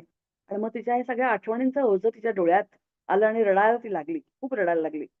आणि ते अश्रू तिच्या डोळ्यातून थांबेनाच. पहाट झालेली होती आणि स्त्रिया निघून गेल्या होत्या आणि ती पाण्यात एकटी होती. आणि अशा वेळेला ती म्हणत होती, की "माते, मी तुझ्या येण्याची वाट बघतीये. मी खूप प्रयत्न करतीये. पण मला असं वाटत नाही, की माझं शरीर हे आता ऐकेल. तू येईपर्यंत हे शरीर राहणार नाही माते. तुझ्या स्वागत करायला मी राहणार नाही, याचं मला वाईट वाटतंय. आणि हे ऐकल्यानंतर, हे बोलल्यानंतर मनातून हलकीच एक वाऱ्याची झुळूक आली आणि तिच्या अंगावरून ती गेली आणि जसं काही अस्पष्टपणे माता तिच्याशी बोलली, "तुला मी पुन्हा भेटेन.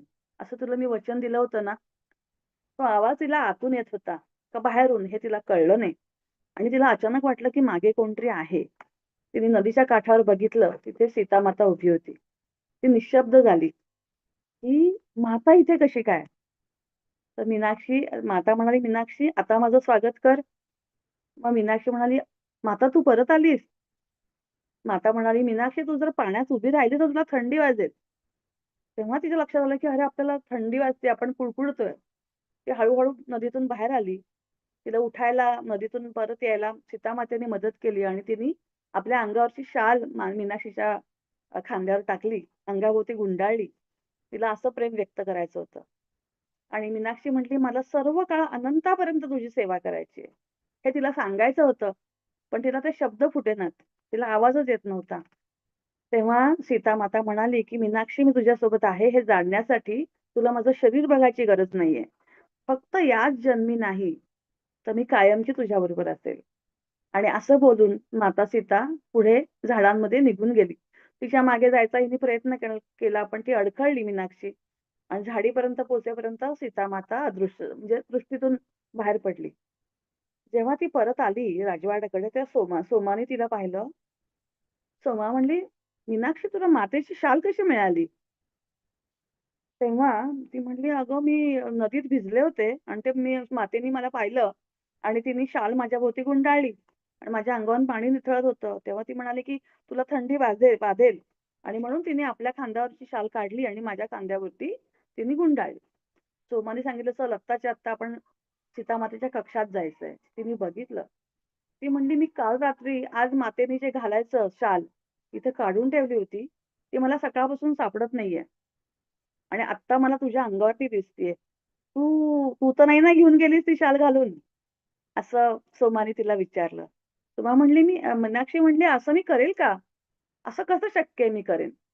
पण बघ सीतामातेने जे कपडे घातले होते, तेच इथे तू काढून ठेवलेले मला दिसतायत. आणि ह्या कपड्यांचे जी वस्त्र आहेत, त्यांचे काठ ओले झालेले आहेत. ही पाण्याच्या काठावरती उभी होती. तिची वस्त्र जर कक्षात होती, तर तिची ओली कशी झाली? आणि शाल जर इथं ठेवली होती, तर ती मातेकडे कशी आली होती?" म्हणजे आता मला समजलं, की हा अनुभव खरा होता. हा अनुभव खरा होता हे तुला कळावं. हे मातेची इच्छा होती, की तू खरंच तिला भेटलीस. ती तुला आशीर्वाद द्यायला आली होती. तिची तुला खूण होती. आणि या अनुभवामुळे म्हणे मीनाक्षीचं मन खूप शांत झालं, समाधानी झालं. अनेक आठवडे झाले आणि तिला अशक्तपणा तिचा वाढला आणि तिने फक्त एकच इच्छा केली, की भविष्यात सुद्धा, पुढे आयुष्यात, भविष्यात जेव्हा काही होईल, तेव्हा मला प्रत्येक वेळेला मातेची सेवा करायला मिळायला पाहिजे. तर म्हटलं, की "सोमा, आज मला खूप सुंदर स्वप्न पडलं, की मी मिथिलामध्ये परत गेली आहे. तू आणि मातेबरोबर मी अरण्यात खेळतीये, आपण राहतोय, आपण आश्रमात आहोत. आपण परत मिथिलेला जाऊ शकतो का आता?" तर सोमा म्हणाली, की मीनाक्षी, तू आता असा काही विचार करू नकोस. अयोध्येत आपण आहोत आणि अयोध्येत आपल्याला मातेची सेवा करायची आहे." तेव्हा पण मग ती मीनाक्षी म्हटली, "मला अयोध्या कधी घरच्यासारखी वाटलीच नाही." तर सोमा म्हटली, "हो, वाटेल तुला. पण मग कधी वाटेल? तू इथे तेव्हा असशील का?" असा माझा आवाज, मीनाक्षीचा आवाज कमी-कमी होत चालला. तिच्या अंगात शक्ती राहिली नाही. आणि हळू ती म्हटली, की "त्या दिवशी सकाळी ती का आली होती नदीमध्ये?" तेव्हा सोमा म्हणाली, की "तुझ्या प्रेमापायी ती आली होती." आणि ते प्रेम तिला स्वतःचं तुझ्यावर प्रेम आहे, हे प्रेम ती सगळ्यांना पोहोचवतीये. प्रत्येक प्राण्यापर्यंत पोहोचवतीये. आपण सगळी तिची मुलं आहोत. आणि मातेचा जन्म हा फक्त हे प्रेम जागृत करण्यासाठी आलाय. आणि यासाठी ती या पृथ्वीवर आलेली आहे. हे प्रेम स्वर्गीय लोकांमध्ये पाझरत आहेच. पण ते प्रेम पृथ्वीवर जागृत करण्यासाठी ती आली आहे. तिच्या जीवनातला प्रत्येक क्षण ती हेच करती आहे. मीनाक्षी ला काहीच कळत नव्हतं, ती काय बोलतीये सोमा. पण तिला एवढंच कळलं, की माता म्हणाली, "मी तुला परत भेटेन." तिने मला शब्द दिलाय, ती मला परत भेटेल. पण अर्थातच तिला असं वाटलं, की आता मला मातेची वाट बघायची गरज नाही, कारण ती मला भेटली आहे.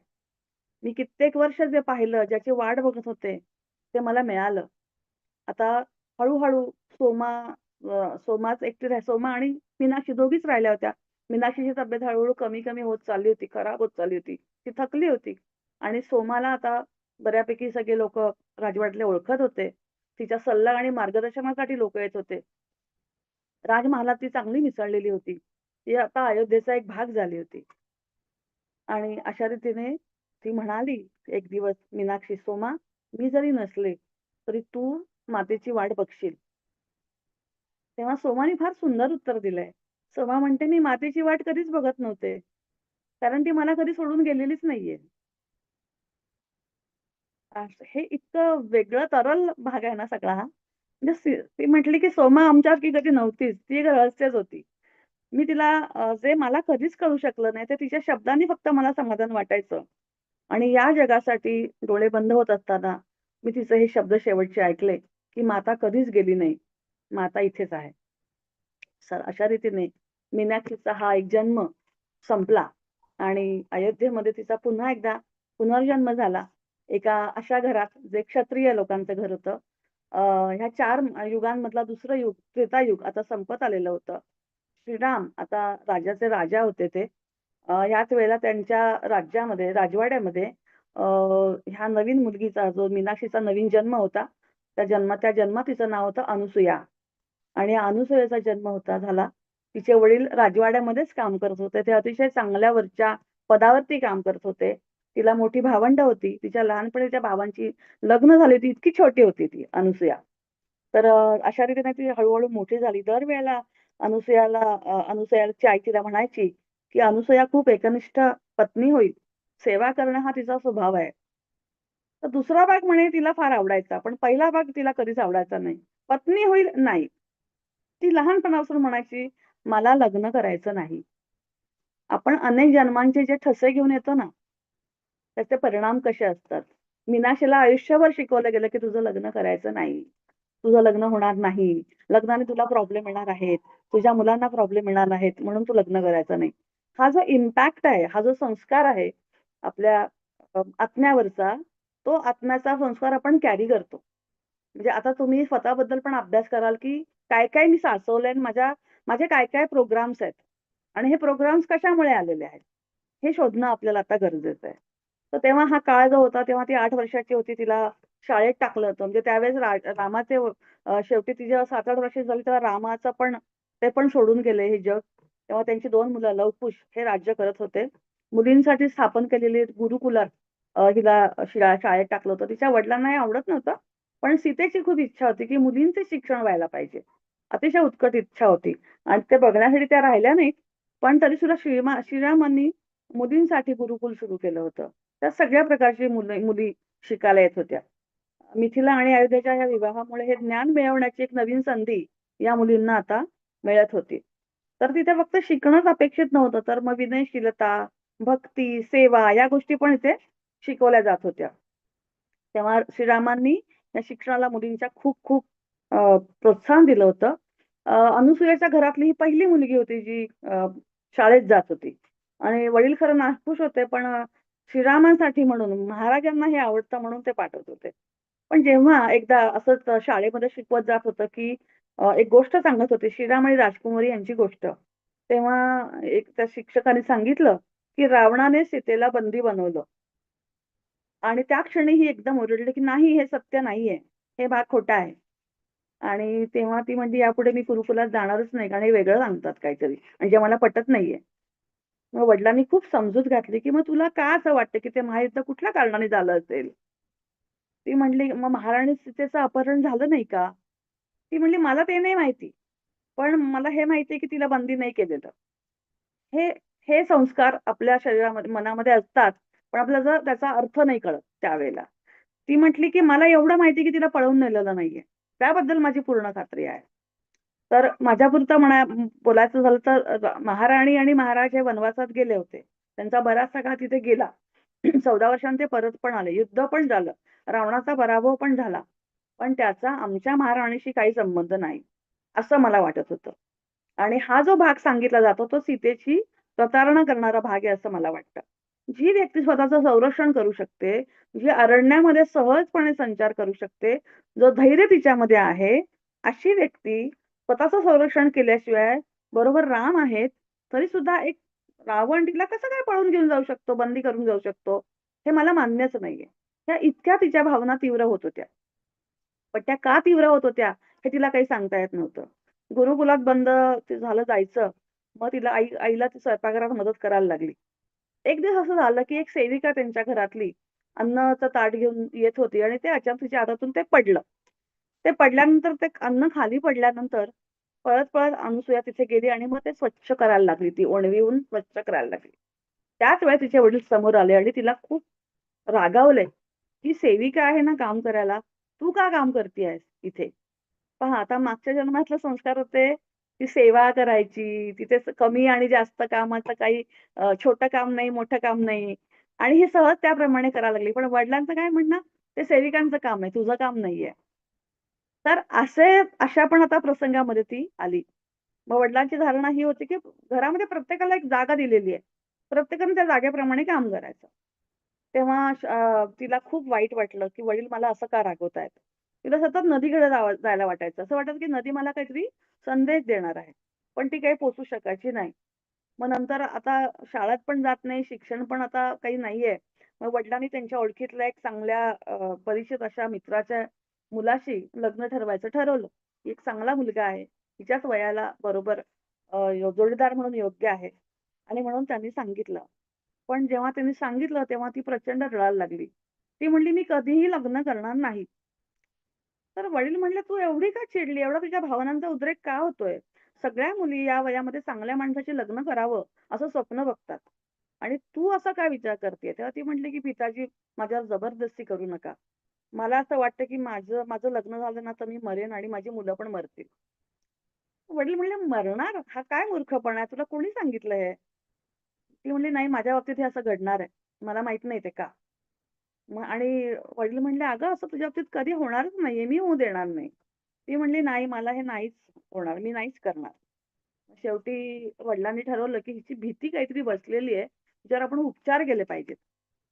आणि म्हणून त्यांनी अनेक वैद्यांशी भेट झाली, वेगळी औषधं झाली, वनस्पती देऊन झाल्या, पूजा पद्धती झाल्या, ब्राह्मणांना बोलावलं गेलं, कुठल्या-कुठल्या शांती केल्या. तर एवढं करूनही तिच्या मनातली भीती काही जायला तयार नाही.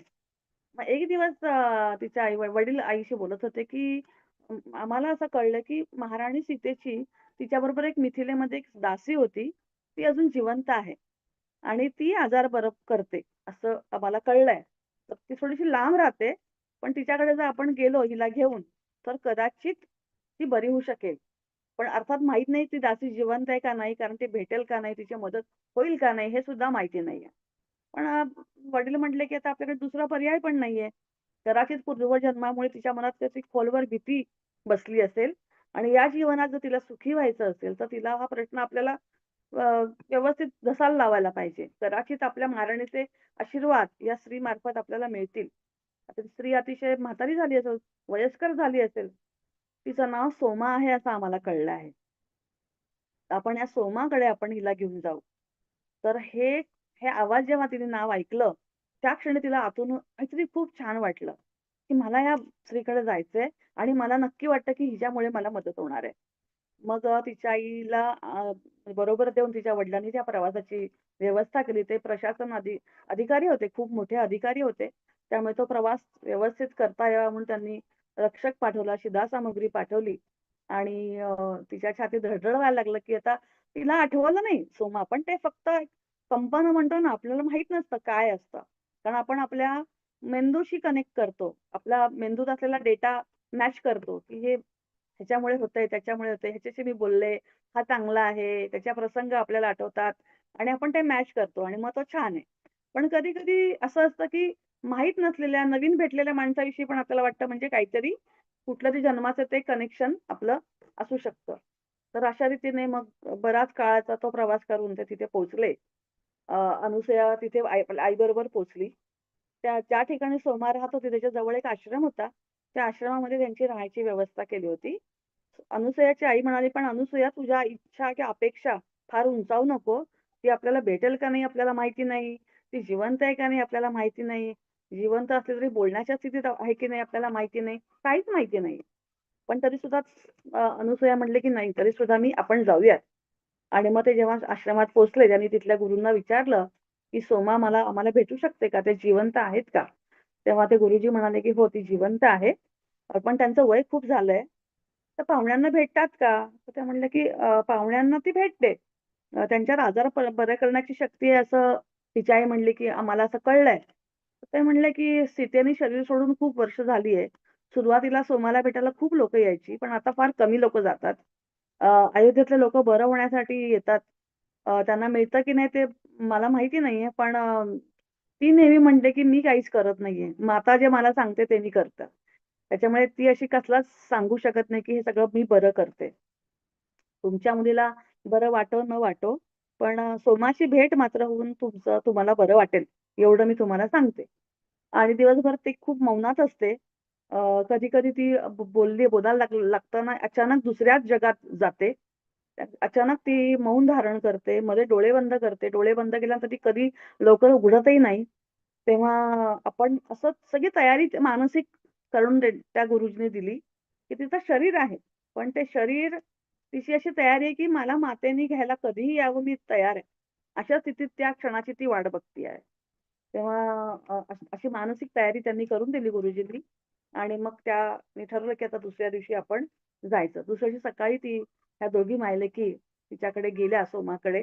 दरवाजा बाजूला तेव्हा कोपऱ्यात एक स्त्री बसलेली दिसली. अतिशय सुंदर तरुण असं सुरुवातीला तिला दिसलं अनसूयाला आणि जवळ गेल्यानंतर कळलं, की एका केशरी वस्त्राने तिचं डोकं झाकलेलं होतं आणि अतिशय वयस्कर अशी ती व्यक्ती होती. डोळे मिटलेले होते. सुरकुत्याने सगळं शरीर सुरकुतलेलं होतं. तिला पाहता क्षणी अनसूयाला वाटलं, की आपला श्वास थांबलेला आहे आणि तिला आतमध्ये प्रचंड भावनांचा कल्लोळ झाला. तिला कळलं नाही, की मला काय होतंय आणि त्या क्षणी सोमाला जाणीव झाली, की समोर कोणतरी आलंय आणि ती म्हटली, की "ये बाळ, आत ये आणि जवळ ये म्हणजे मी तुला पाहू शकेल." आणि तेव्हा तिने तिच्या गालांना हात लावला. तिच्या अंगावर त्यांना गोंजारलं, जवळ घेतलं आणि तेव्हा ती सोमा म्हणाली, "ती तू आहेस." आणि तिच्या चेहऱ्यावरती आनंद आला. ती गालावर हात फिरवत तिने तिच्या उजव्या गालाच्या खाली एक लहान जन्मकुण होती. ती पाहिल्यावर तिला ओळखलं, की ती कोण आहे. पण तिने सांगितलं नाही, की तिने तिला ओळखलंय. ती म्हणली, "तू खूप सुंदर आहे." आणि तिचा चेहरा खूप खराब म्हणजे आता सोमा खूपच म्हातारी झाली होती. तिचं वर्णन त्यांनी खूप केलेलं आहे. तर ती म्हणाली, की मग तिने आईने सगळं सांगितलं, की "त्या का आल्यात? काय झालं? काय त्यांचं आहे?" मग तेव्हा सोमा म्हणाली, की "अच्छा, म्हणजे महान ऋषी अत्रींच्या पत्नी अनसूयेवरून तुझं नाव ठेवण्यात आलं आहे तर." तर मातेचं तिच्यावर खूप प्रेम होतं. हे ऐकून तिला फार आनंद होईल, की तुझं नाव अनसूया आहे. तर आईने तिच्या उत्तर दिलं अनसूयेच्या, की "हो, ऋषी आहे अत्रींची एकनिष्ठ पत्नी अनसूया, म्हणून आम्ही हिचं नाव अनसूया ठेवलं." तर सोमा हसली. सोमा म्हणाली, "अयोध्येत आता एकनिष्ठ पत्नी म्हणून त्यांना ओळखलं जातं. पण ऋषी अनसूया या पृथ्वीवर आलेल्या कोणत्याही ऋषींइतक्याच महान होत्या. फार कमी पुरुष ऋषी जेवढी तपश्चर्या करू शकतील, त्याच्यापेक्षाही जास्त उग्र तपश्चर्या अनुसूयाने केलेलं आहे. त्यामुळे तीनही महान देवतांचा त्यांनी आदर मिळवला. तिच्या तपस्येने या पृथ्वीवरती अनेक गोष्टी निर्माण करायला मदत झाली आणि ज्यामुळे पिढ्यांना पुढच्या आकार आला. तिचं हृदय मातेसारखे होतं आणि विवेक ज्ञानी माणसासारखा होता. म्हणजे तिचं ज्ञान आणि तिचं प्रेम दोन्हीही संतुलित होतं आणि म्हणून लंकेत जे घडणार होतं सीतेमाताबरोबर त्याची तयारी करून घ्यायचं काम माता अनसूयेने केलं होतं. आपल्याला या गोष्टी काहीच माहीत नाही. तेव्हा अनसूयेची आई म्हटली, की "तुम्ही माझ्या मुलीच्या अत्यंत संवेदनशील विषयाला हात घातलाय. ती महाराणीची कैद ती स्वीकारायला तयारच नाहीये." ती म्हणते, "नाही, महाराणाची कैद झालेलीच नाहीये." तेव्हा सोमानी अनसूयेला विचारलं, "तुला असं का वाटतंय? असं का वाटलं तुला, की तिची कैद झाली नाहीये?" तेव्हा अनसूया असं म्हणाली, की "ते मला माहिती नाहीये. पण मला एवढंच माहिती आहे, की तिच्या इच्छेशिवाय, तिची संमती असल्याशिवाय कुठलीच गोष्ट होऊ शकणार नाही. ती असहाय्य कधीच नव्हती. तिचं स्वतःचं संरक्षण करण्यासारखं सगळं तिच्याकडे होतं. असं मला लहानपणापासून वाटतंय आणि म्हणून मी असं म्हणतेय." तेव्हा सोमा म्हटली, "तुझं अगदी बरोबर आहे. तिची इच्छा होती म्हणून रावणाने तिला कैद केलं. असुर राज्याच्या अंतर्भागात, गाभ्यात त्यांच्यापैकी एकाला शिरणं आवश्यक होतं आणि ते तिलाच करायचं होतं, हे तिला माहिती होतं. तिनं ती जबाबदारी स्वीकारली. पण त्याच्याशिवाय अजूनही खूप गोष्टी तिच्याकडे गोष्टीमध्ये होत्या. मातेच्या त्यागाने लोकांना आणि आपल्या सर्वांना एवढे फायदे झालेत की तरी लोकांना फक्त राज्याची वाढ दिसते आणि संपत्ती दिसते. पण मातेने ऍक्च्युली काय केलंय, खरं काय केलंय हे लोकांपर्यंत पोहोचले नाहीये. मग अनुसया म्हणली, मला कृपा करून सांगा. सोमाने सांगितलं की हो, मी सगळं तुला सांगेन, पण पहिल्यांदा तुला मी जेव घालेन. कारण तुम्ही सगळेजण म्हणता की नाही तुम्ही म्हातारे आहात, तुम्हाला जमणार नाही, कशाला, आम्ही जेवून आलेलो आहोत, काही गरज नाहीये, कशाला करताय सगळं, असं अनुसयाची आई म्हटली. तेव्हा त्या सोमा म्हणाली, नाही तुम्ही मातेकडे आलेला आहात, मातेला कसं आवडेल तुम्हाला मी असं उपाशी ठेवून पाठवलं तर. आणि असं करून त्यांनी जे काही त्यांच्याकडे भाजी आणि जे काही धान्य होतं ते सगळं बनवलं. त्यांनी सांगितलं की मातेच्या आई वडील म्हणजे जनक बाबा आणि सुनैनमा यांनी ही व्यवस्था किंवा ही व्यवस्था सुरू केली होती, ही पद्धत सुरू केली की राजवाड्यात जे कोणी येईल त्याला जेवल्याशिवाय पाठवायचं नाही. मग ऋषी असतील, भटके लोक असतील, तपस्वी असतील, कोणी त्यांच्यासाठी स्वयंपाकघर उघडं पाहिजे. आणि एकदा अशी वेळ आली होती की दुष्काळ होता खूप आणि त्यावेळेला कोणतरी आलं जेवायला, तेव्हा सेवकांनी स्वयंपाकघरातल्या घरातल्या कुटुंबातल्या लोकांचं जेवण बाजूला ठेवलं आणि सांगितलं, आता जेवण संपलेलं आहे. कारण जेवण संपलं होतं. आणि जेव्हा हे सुनैना आणि जनक बाबाला कळलं, तेव्हा त्यांनी सांगितलं की आमच्या दोघांचं जेवण बाजूला ठेवायचं नाही. जेवढे लोक येतील त्यांना खायला घालायचं. आणि त्यांनी त्या लोकांना परत शोधायला पाठवलं. त्यांना घेऊन मग त्यांना खायला घातलं आणि जनक बाबा आणि मा सुनैना हे त्या दिवशी उपाशी राहिले. तर असे संस्कार देणारा जे घर, असा राजा, अशी राणी. तर ते म्हणले की असं कधी कधी व्हायचं की जेव्हा काहीच नसायचं तेव्हा अचानक कुठून तरी अन्न पुरवठा यायचा, शेतकरी यायचे आणि ते सगळं आम्हाला द्यायचे. तर ह्या असं गोष्टी त्यांनी त्यावेळेला सांगितल्या. मातेने सांगितलं की अन्न साठवून ठेवणं या निसर्ग नियमाच्या विरुद्ध आहे. जर कोणी आपल्या वाट्यापेक्षा जास्त घेतलं नाही तर प्रत्येकाला पुरेल अशा प्रकारे निसर्गाने रचना केली आहे. पण लोभामुळे कमतरता निर्माण होते. दुष्काळ लोभामुळे पडतो. लोभ हा दक्षिणेकडून आलाय, लंकेतून आलाय, याबद्दल संशय नाही. जगाच्या एका भागात जे घडते त्याचा परिणाम इतर सर्वांवर होत असतो आणि हे सत्य फार कमी लोक जाणतात. रावण प्रत्येकाच्या साधन संपत्तीचे शोषण करीत होता. आणि इथे पुन्हा रावणाचा उल्लेख इथे आला आणि म्हणून तिने कबूल केलं सोमानी की हे सीतेला सगळं हे माहिती होतं आणि म्हणून तिने स्वतः विचार करून तिने स्वतःहून रावणाच्या कैदेत जाण्यासाठी ती तिथे गेली. तर अशा प्रकारे सोमानी वेगवेगळ्या पद्धतीने गोष्टी तिला सांगायला सुरुवात केली आहे. आता ही आपण सुरुवात केली आहे सोमा आणि अनुसूयाचे संवाद आणि ह्याच्यामध्ये आपल्याला आता पुढचं सगळं उलगडणार आहे की सीतेचं पुढे कसं झालं, श्रीरामानी काय केलं, सीतेने खरं युद्ध कसं खेळलं. जर तसं पाहिलं तर आपल्याला जे रामायणात माहिती नाहीये की खरं युद्ध सीतेने केलेलं आहे रावणाशी आणि त्याच्यासाठी तिला तयारी कोणी करून दिली. आणि ह्या ऋषी ज्या सगळ्यांची नावं आपण ऐकली, लोपामुद्रा माहिती आहे, अनुसूया माहिती आहे आणि अनेक अहिल्या माहिती आहे आपल्याला.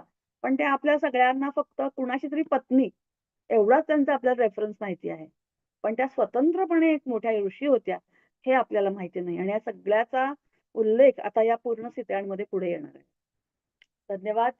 मला खूप छान वाटलं. 1 तास कसा गेला मला कळलं नाही. 5 मिनिटं मी जास्त घेतलीत तुमची. हरकत नाही. थँक्यू. खूप सुंदर, खूप सुंदर ताई. आजच्या या महिला दिनाच्या निमित्ताने आपल्याला सीतेच्या कणखर तसंच सृजनशील व्यक्तिमत्वाची नव्याने ओळख झाली. सीता पर्यावरण रक्षक, कृषी क्षेत्रातील जाणकार आणि उत्तम प्रशासक या अनेक उत्तम पैलूंवर प्रकाश पाडतोय. आपण खरंच खूप भाग्यवान आहोत की सौ शुभांगी ताई, अनघा ताई आणि शुभांगी या त्रिकुटाचे खरंच खूप खूप शतशः आभार आणि धन्यवाद. ताई मला एक शंका आहे. बोला. हा, की सीता मातेला उर्मिलेबरोबर अजून 2 बहिणी होत्या. हो, पण त्याचा उल्लेख हा, असा याच्यात नाही केलेला त्यांनी. अच्छा. कारण 4 सेविकांचाच आपण उल्लेख करतोय. सोमा, हां, हां. रोना, मीनाक्षी आणि उषा. राइट. पण त्याच्यात त्यांना म्हणजे आता आता कसं आहे की हे पुस्तक असं म्हणतो की ते डाउनलोड झालंय. तर हा, असं माझा अंदाज आहे की सीतेभोवती हे सगळं आहे आणि या सीतायणाच्या संबंध प्रकारामध्ये ज्या लोकांचा कॉन्ट्रिब्युशन आहे मेन, हा. त्यांचेच उल्लेख आलेले असणार आहेत असं मला वाटतं की ज्यांचा संबंध आहे या पूर्ण गोष्टीशी. सीतेच्या या लढाईमध्ये संपूर्ण या लढाईमध्ये ज्या ज्या लोकांनी प्रत्यक्ष अप्रत्यक्ष भाग घेतलेला आहे, जिथे उर्मिलाचा उल्लेख आला की लक्ष्मणाला पुढे जे काम करायला लागणार त्याची शक्ती मिळवून देण्यासाठी उर्मिला काम करणार आहे ध्यानातून. म्हणून हा अच्छा. उल्लेख फक्त उर्मिलाचा आला. पण बाकी असे उल्लेख इथे आले नाहीये. ओके. धन्यवाद, धन्यवाद. कुणाचे काही प्रश्न, शंका काही असतील तर हँड रेज करून विचारू शकता.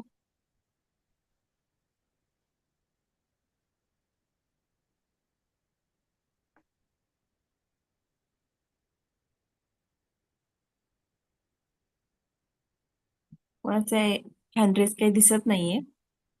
कुणाला कसं वाटलं ते पण सांगू शकता. प्रश्नच असायला पाहिजे असं काही नाही. हा, प्रतिक्रिया देऊ शकता मग. हं.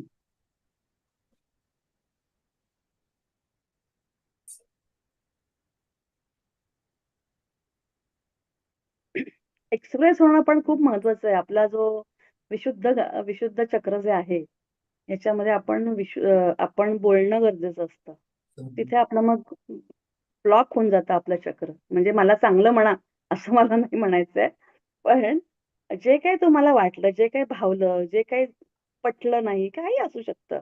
पण नाही. आपण प्रत्येक वेळेला बऱ्याच वेळेला विशेषतः स्त्रिया म्हणजे आता खरं म्हणजे मला सकाळी असं वाटत होतं, की जागतिक महिला दिन कशाला पाहिजे? वर्षभर माहिती. बायका मजाच करत असतात बऱ्यापैकी हां. ज्यांना खरंच गरज आहे त्या काही महिला दिन साजरा करत नाही. ज्यांना गरज नाही त्या साजरा करतात. म्हणजे काल एक वेगळी पार्टी करतात, आज एक जागतिक महिला म्हणून वेगळा पार्टी करतात. तर हा. जागतिक पुरुष दिनच साजरा व्हायला पाहिजे असं आता मला खरंच वाटतंय. अ, तर मैत्रेयीताई कामत त्यांनी हां. हँड रेज केलाय बहुतेक. हं. मैत्रेयीताई अनम्यूट कर. व्हिडिओ ऑन करा तुमचा, मैत्रेयीताई.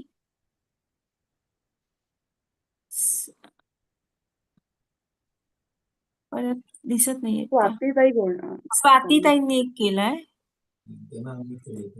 स्वातीताई तुम्ही बोला, तुम्हाला अनम्यूट करताय.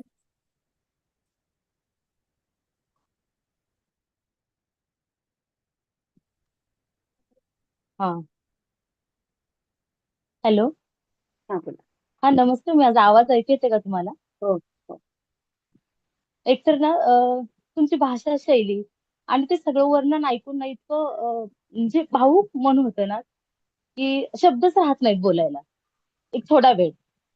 की ते असं त्या काळामध्ये आणि सीता मातेला आम्ही अनुभव करतो मनापासून.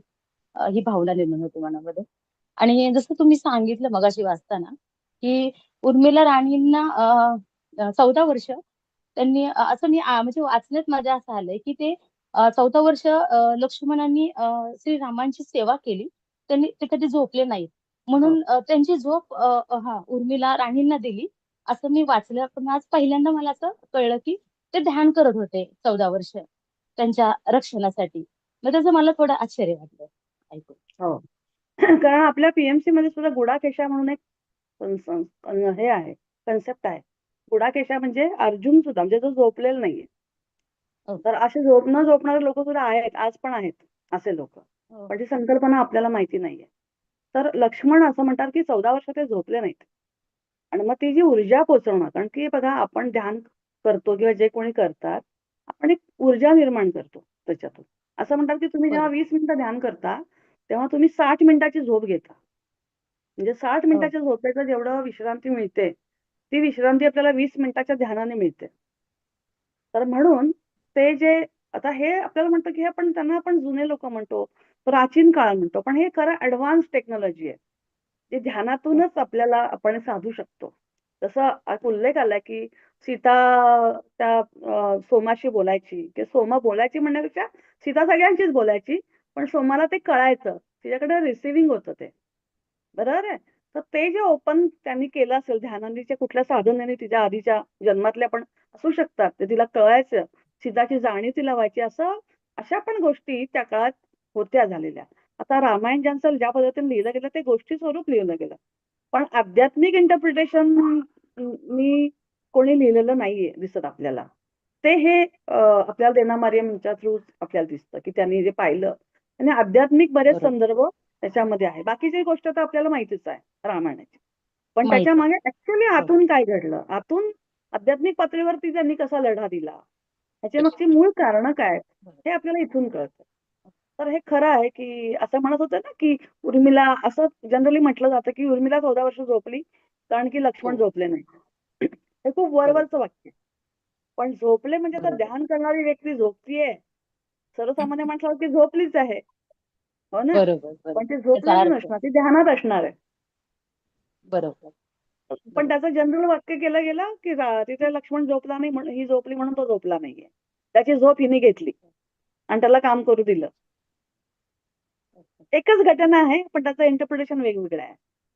बरोबर बरोबर थँक्यू थँक्यू थँक्यू.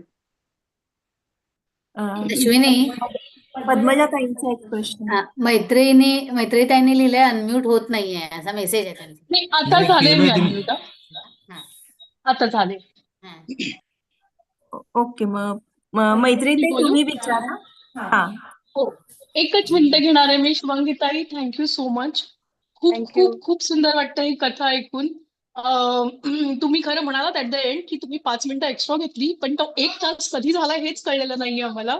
त्याच्यामुळे आणि खूप खूप एंगेजिंग आहे हे सगळं. जसं तुम्ही आताच म्हणालात की ना, सीतेच्या कथा वाचल्यात, रामायण वाचलंय, पण या ज्या काही आहेत हे आत्तापर्यंत कधीच ऐकलं नव्हतं आणि खूपच सुंदर वाटतं तुमच्याकडनं ऐकायला. So thank you for this that what ever this that lecture series that you doing. Thank you. Thank you so much. इथे रश्मी म्हणून आहेत, त्यांना पण काय अश्विनी, चॅट मधल्या पण वाचू शकतेस तू. चॅट मध्ये 2 प्रतिक्रिया आलेल्या आहेत. रश्मी होलव. पद्मजानं केलेलं आहे अनम्यूट, तुम्ही प्रश्न विचारावा. हॅलो हा बोला. व्हिडिओ चालू केला तर जरा मला वाटेल की मी कुणाशी बोलतीये. थँक्यू. ताई, आपण 2-4 दिवसात जे सीतामातेविषयी सांगतायत ते ऐकताना तर खूपच छान वाटतं. एक आत्मिक वेगळीच एनर्जी जाणवतीये मला. त्याचबरोबर माझ्याही आयुष्यामध्ये बऱ्याच काही अशा घटना घडून गेल्यात. त्याची आता उत्तरं मला थोडी थोडी मिळतायत आणि मी बऱ्यापैकी माइंडली पण स्टेबल जास्ती होतीये असं मला एक जाणवत आहे.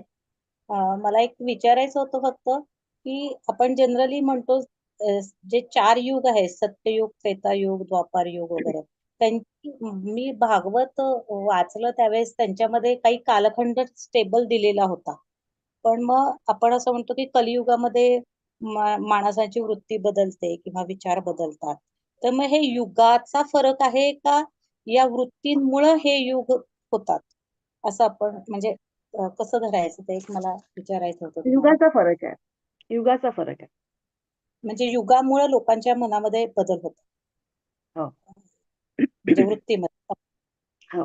पण मग कालखंड तो ठरलेला आहे तो तसाच राहतो. हो. प्रत्येक युगासाठीचा. हो. त्याचा बेस अच्छा. जो मला कळला तो मी तुम्हाला सांगते, म्हणजे प्रयत्न करते. लॉजिक हा. त्याचं काय आहे? असं म्हणतात की पृथ्वीवरती आधी कोणीच जन्मलं नव्हतं. पण हे जे आपण जे आत्मे जे शुद्ध स्वरूपातले होते, हं, ते ही पृथ्वी हं. काय आहे ते अनुभवायला आले. हे अनुभवताना ओके. त्यांना जसं म्हणतो की स्पेसमध्ये जाताना त्यांना जे काही वेगळे कपडे घालायला लागतात, तसे कपडे त्यांना, हं, म्हणजे आपण जे 7 शरीरं म्हणतो, ते घालून आपण खाली आलो. त्यातले काही लोकांना ते हं, अनुभवलं, त्यांना छान वाटलं आणि ते परत निघून गेले. कारण त्यांना माहिती होतं की आम्ही इथे फक्त मजा बघायला आलेलो आहे, अनुभवायला आलेलो आहे. पण काही लोक हं. जे आहेत, त्यांना हे इतकं छान वाटलं की ते इथेच थांबले. ते फॉरगॉट अच्छा. To go back. फॉरगॉट म्हणण्यापेक्षा त्यांना वाटलं की हे बरं आहे, इथे छान राहावं. आणि मग त्याच्यात त्यांनी प्रचंड कर्म तयार केले. आणि मग असं मग अशाने ते, म्हणजे ही एक स्टोरी, हा एक म्हणून आपण एक थिअरी आहे, ती मी वाचली आहे. आणि त्याच्यातून मग पुन्हा येणं जाणं सुरू झालं. मग आपण असं म्हणू की पहिला जो काळ होता, जो शुद्ध होता, सत्ययुग, की ज्याच्यामध्ये जास्त कर्मांची काही नव्हतं, ते लोक पटकन वरती गेले. पण हळूहळू काही लोकांची कर्म वाढत गेली. आणि हं, मग ते हं, हं. वाढत आता शेवटचा जो पार्ट राहिला आहे, जो गाळ म्हणूया, हो. ज्याची आपली कर्म खूप असलेले लोक आता शिल्लक आहेत, जो कलियुग आहे असं. अच्छा. आणि मग ते आता, मग त्याच्यासाठी तुम्हाला बघा लक्षात येईल की पहिल्यांदा आपण म्हणतो की 1000 वर्ष तपश्चर्या केली, 2000 वर्ष तपश्चर्या केली, बरोबर आहे. त्यांना ते अवघड होतं तेवढं करणं आणि ते करत होते. आता नाम म्हणतात ना, नाम घ्या आणि तुम्ही त्यातून पुढे जाल. इतकं सोपं करून टाकलं. कारण नाम घेण्याची सुद्धा बुद्धी होत नाहीये. ध्यान ही खूप बरोबर. पुढची गोष्ट आहे. सो कलियुगात ते पण एक आहे की हे सोपं पण केलंय की लवकर तुम्ही बाहेर पडा, लवकर पुढे जा, तुमचा आत्मिक प्रगती करा लवकर लवकर. पण कित्येक लोक ते पण करत नाहीयेत. म्हणजे ती पण एक गंमत आहे ना की सांगितलं जातं, पटतं सगळं. मी असे खूप लोक पाहिलेत, पटतं, आवडतंय, अनुभव पण आलेत. म्हणजे मी एकदा असं झालं होतं की मी तुम्हाला माझं उदाहरण म्हणून सांगते की मला पत्री सरांनी सांगितलं होतं की मुलांचे ध्यान घे. आणि मग मी 40 दिवस मुलांचे ध्यान घेतलं आणि त्यांना इतका सुंदर अनुभव आला. आई वडिलांना कळलं की मुलांना खूप फरक पडतोय आणि त्यांना ती मुलं परत परत आली नाही माझ्याकडे, कारण की मी 40 दिवस शिकवणार होते. पण आई वडिलांना सांगितलं की तुम्ही कंटिन्यू करा. आई वडिलांनी नाही केलं कंटिन्यू ते.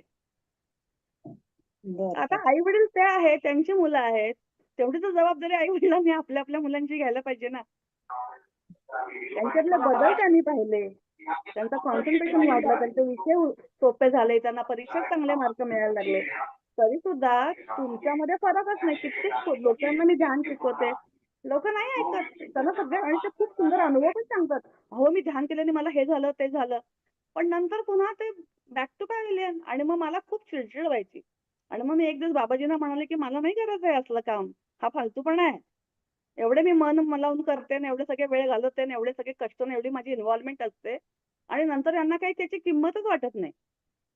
तर बाबाजींनी मला काय सांगावं, म्हणजे एकदम फुस्स करून टाकलं त्यांनी मला. हे सगळं त्यांच्यासाठी नाहीये म्हणे, ते तुझ्यासाठी आहे. तुझ्या इव्होल्युशनसाठी करायचंय, त्यांच्या नाही. त्यांचं होईल नाही होईल हा त्यांचा भाग आहे. त्यांना तू शिकवते, त्यांची सेवा करते, माझं काम करतेस, या सृष्टीसाठी काहीतरी खारीचा वाटा उचलतेस, तेव्हा तू तुझ्या सोलला इव्होल्युशन साठी घेऊन जातेस. सो तू त्यांच्यावर उपकार नाही करत आहेस. बरोबर. खणनाकण व्यवस्थित त्यांनी मला बसवलं जागे. म्हणजे माझं असं बघा कसे लोक असतात, मी नाही करणार वगैरे वगैरे. आणि तुझं काय, तू काय करते याच्यामध्ये. तर हे जे आहे ना, आता म्हणजे मला प्रश्न विचारतात त्यांना मी सांगते की हे असं चालणार आहे. सृष्टीचं हे असं कार्य हे सातत्याने चालणार आहे. आणि मग आता अशी वेळ आलेली आहे की असं म्हणतात की आता स्पिरिच्युअल इमर्जन्सी आलेली आहे. स्पिरिच्युअल इमर्जन्सी म्हणजे काय, तर आता सूर्य हा पृथ्वीच्या जवळ येत चाललाय. त्याच्यामुळे व्हायब्रेशन पृथ्वीचे वाढलेले आहेत. आता ह्या वाढलेल्या व्हायब्रेशन मध्ये असेच लोक टिकणार आहेत ज्यांचे स्वतःचे व्हायब्रेशन वाढलेले आहेत. आणि ज्यांचे वाढलेले नाहीत ते इथे मॅच होणार नाहीत. त्यांना ही पृथ्वी सोडावी लागेल. पुढच्या 2080 पर्यंत अशी स्थिती येणार आहे की आपल्या आसपास असे अतिशय उच्च स्पंदनाचे आत्मे आहेत की ज्यांना खाली जन्म घ्यायचा आहे. पण ते जन्म घेण्यासाठी त्यांना योग्य ते आईचं, जी योग्य आई पाहिजे त्या स्पंदनाला मॅच होणारी अशी आई पण नाहीये त्यांच्यासाठी. तो गर्भ नाहीये मिळत आहे. सो आता हे काम सुरू आहे की आपण जरी आता करतोय काम तरी सुद्धा आपण काय 2080 पर्यंत राहणार नाही. मे बी आपण पुढच्या जन्मात जाऊ.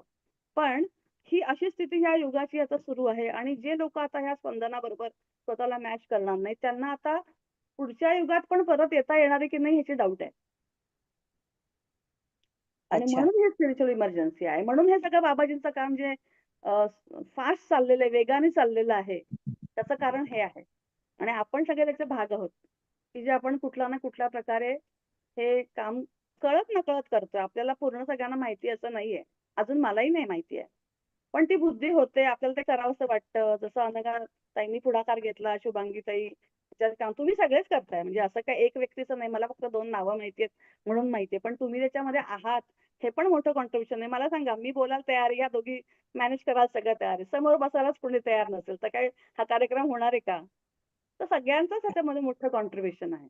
सगळे मिळून असा कार्यक्रम करतायत. तर ह्याचे कार्यक्रमानेच हे आपले व्हायब्रेशन वाढतायत. आता फक्त एक आहे की हे संपेपर्यंत सगळ्यांना खूप छान वाटणार आहे अर्थातच. पण ते संपल्यानंतर त्याला कनेक्ट राहणं हे खूप महत्वाचं आहे.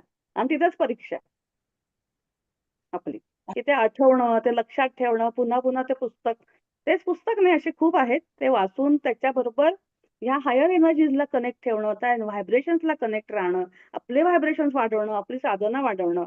म्हणजे संसार सोडून नव्हे, एक अर्धा एक तास जो काही तुम्ही 24 तासातला द्याल तेवढा. पण विथ दॅट अवेअरनेस हे जर केलं तर आपली पण नय्या पुढे जाईल.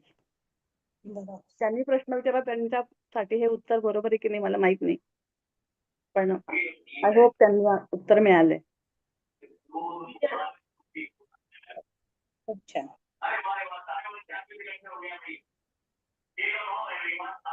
अजून कोण होतं? हा मी होते रश्मी होनप. हा हा नमस्कार ताई, तुम्ही खूप छान नमस्कार. पद्धतीने सांगताय, समोर अगदी चित्र उभं राहतंय सगळ्याचं. माझा प्रश्न थँक्यू. असा आहे की तुम्ही मला दिसत नाही आहात.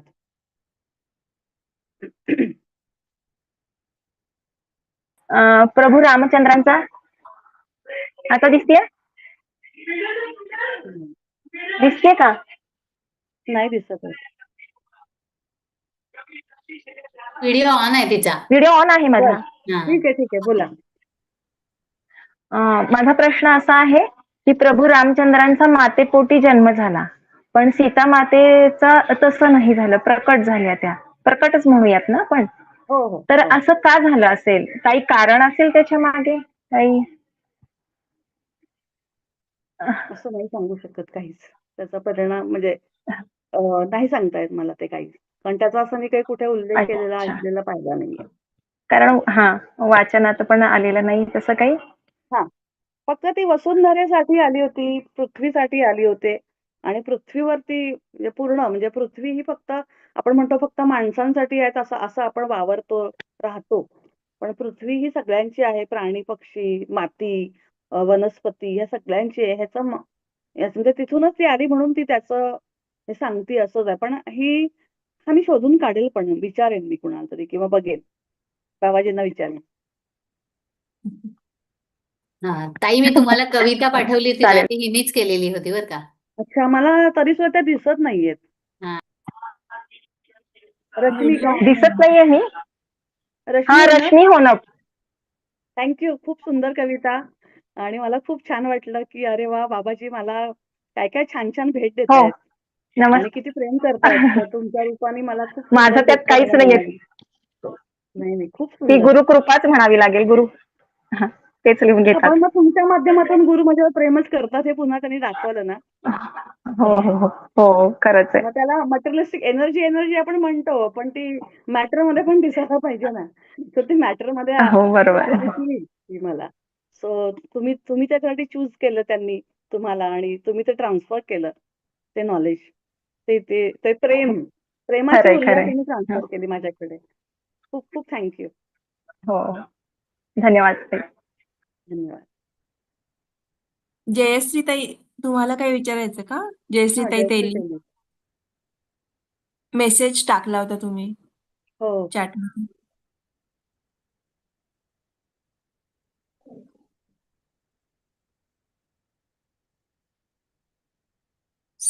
त्या अनम्यूट झालात का बघ जयश्री ताई?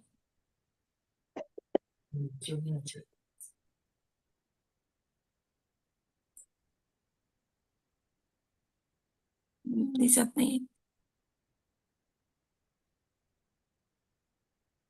जयश्री ताई दिसताय का तुम्ही? म्यूट झालाय, अनम्यूट झालाय. नाही, त्या ह्याच्यातच दिसत नाहीयेत त्या. ओके. अश्विनी, ते राजेश सरांना काही सांगायचं दीपाली त्यामध्ये. मयेकरचा मेसेज वाच, दीपाली ताईंचा. हम्म.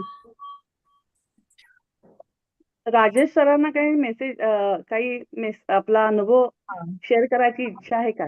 दीपाली ताईंचा मेसेज आहे. धन्यवाद. महिला दिनानिमित्त सर्वांना हार्दिक शुभेच्छा. सेशन छान झाले. सर्व थँक्यू. सांगत असताना डोळ्यासमोर तशी दृश्य दिसत होती. थँक्यू.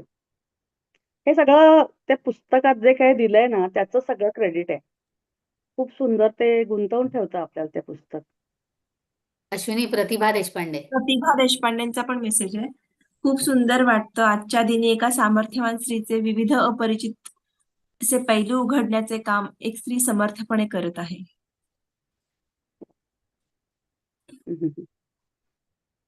Yes. बऱ्याच जणांनी उज्ज्वलाताई देशमुख, सुकन्या देवरुखकर, खूप खूप धन्यवाद ताई.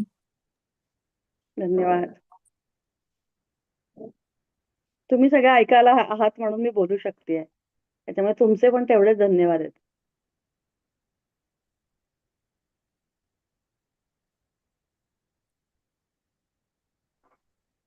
अजून कोणाचे काही प्रश्न आहेत का?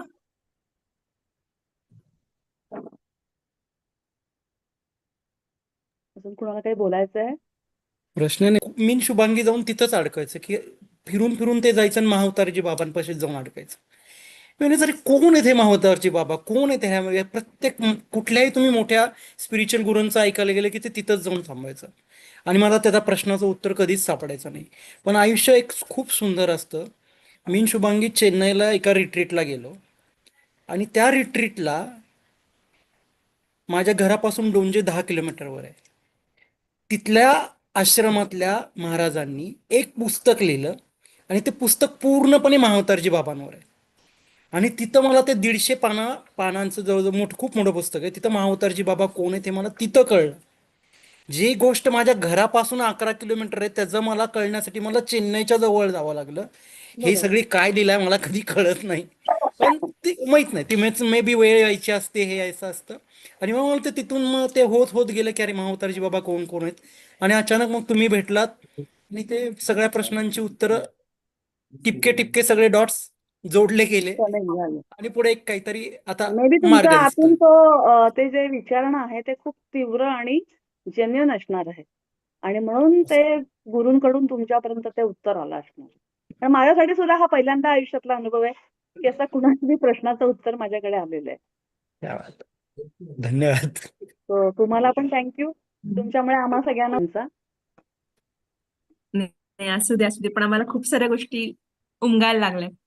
हो. आणि असं वाटतं की समजत नाही. अजून कोणाचे काही प्रश्न आहेत का? मजा आली काही एवढं राहिलं सांगा असं वाटत नाही. ऐकायला खूप मजा आली. शुभांगी ताई, मी पूनम बोलते, पूनम उरणकर पुण्यावरनं. हो हो. आणि खरंच खूप मन लावून गुंगून आणि सीटवरनं उठावंसं वाटत नाही. असं छान फ्लो मध्ये चाललंय की आपली जागा सोडू नये आणि ऐकतच राहावं. असे सुंदर अनुभव तुम्ही सांगताय, एक एक गोष्टी सांगतायत. आणि सरेंडर बद्दल कालही मी सरांचा प्रश्न ऐकला तेव्हा आम्ही सुद्धा थोडंसं झॅप झालो की आपण 5-6 वर्ष झाले मेडिटेशन करतोय, पण हा खरंच प्रश्न सोपा पण आहे आणि तेवढाच डेप्थ मध्ये जाणारा आहे. खूप आहे, इतका खूप आहे. दोन्ही बाजूनी तो इतका आहे आणि आम्ही दोघं सुद्धा त्याच्यावर विचार करत होतो.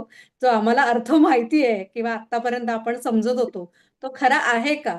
तर आत्ताही आम्हाला असं फिलिंग येतंय की राजेश सरां थ्रू बहुतेक बाबाजींनी हा प्रश्न सगळ्यांना समजण्यासाठी असा थ्रो केलाय आणि राजेश सर त्याचं माध्यम झाले त्याबद्दल त्यांना धन्यवाद.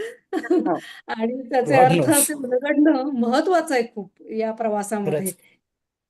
त्यामुळे खूप खूप सगळ्यांनाच धन्यवाद. ऑल हो. Souls are really great, doing very nice आणि एकमेकांसाठी असं नॉलेज शेअरिंग होतंय या सगळ्यांमार्फत आणि माध्यमांमार्फत.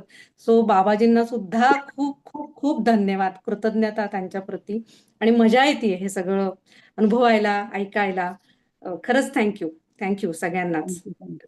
बरोबर आहे. Thank Rajesh you. सरांच्या निमित्ताने सगळ्यांसाठीच हा मेसेज आहे. एकतर राजेश सरांसाठी नाहीये. सगळ्यांसाठी. Yes Yes. Best of.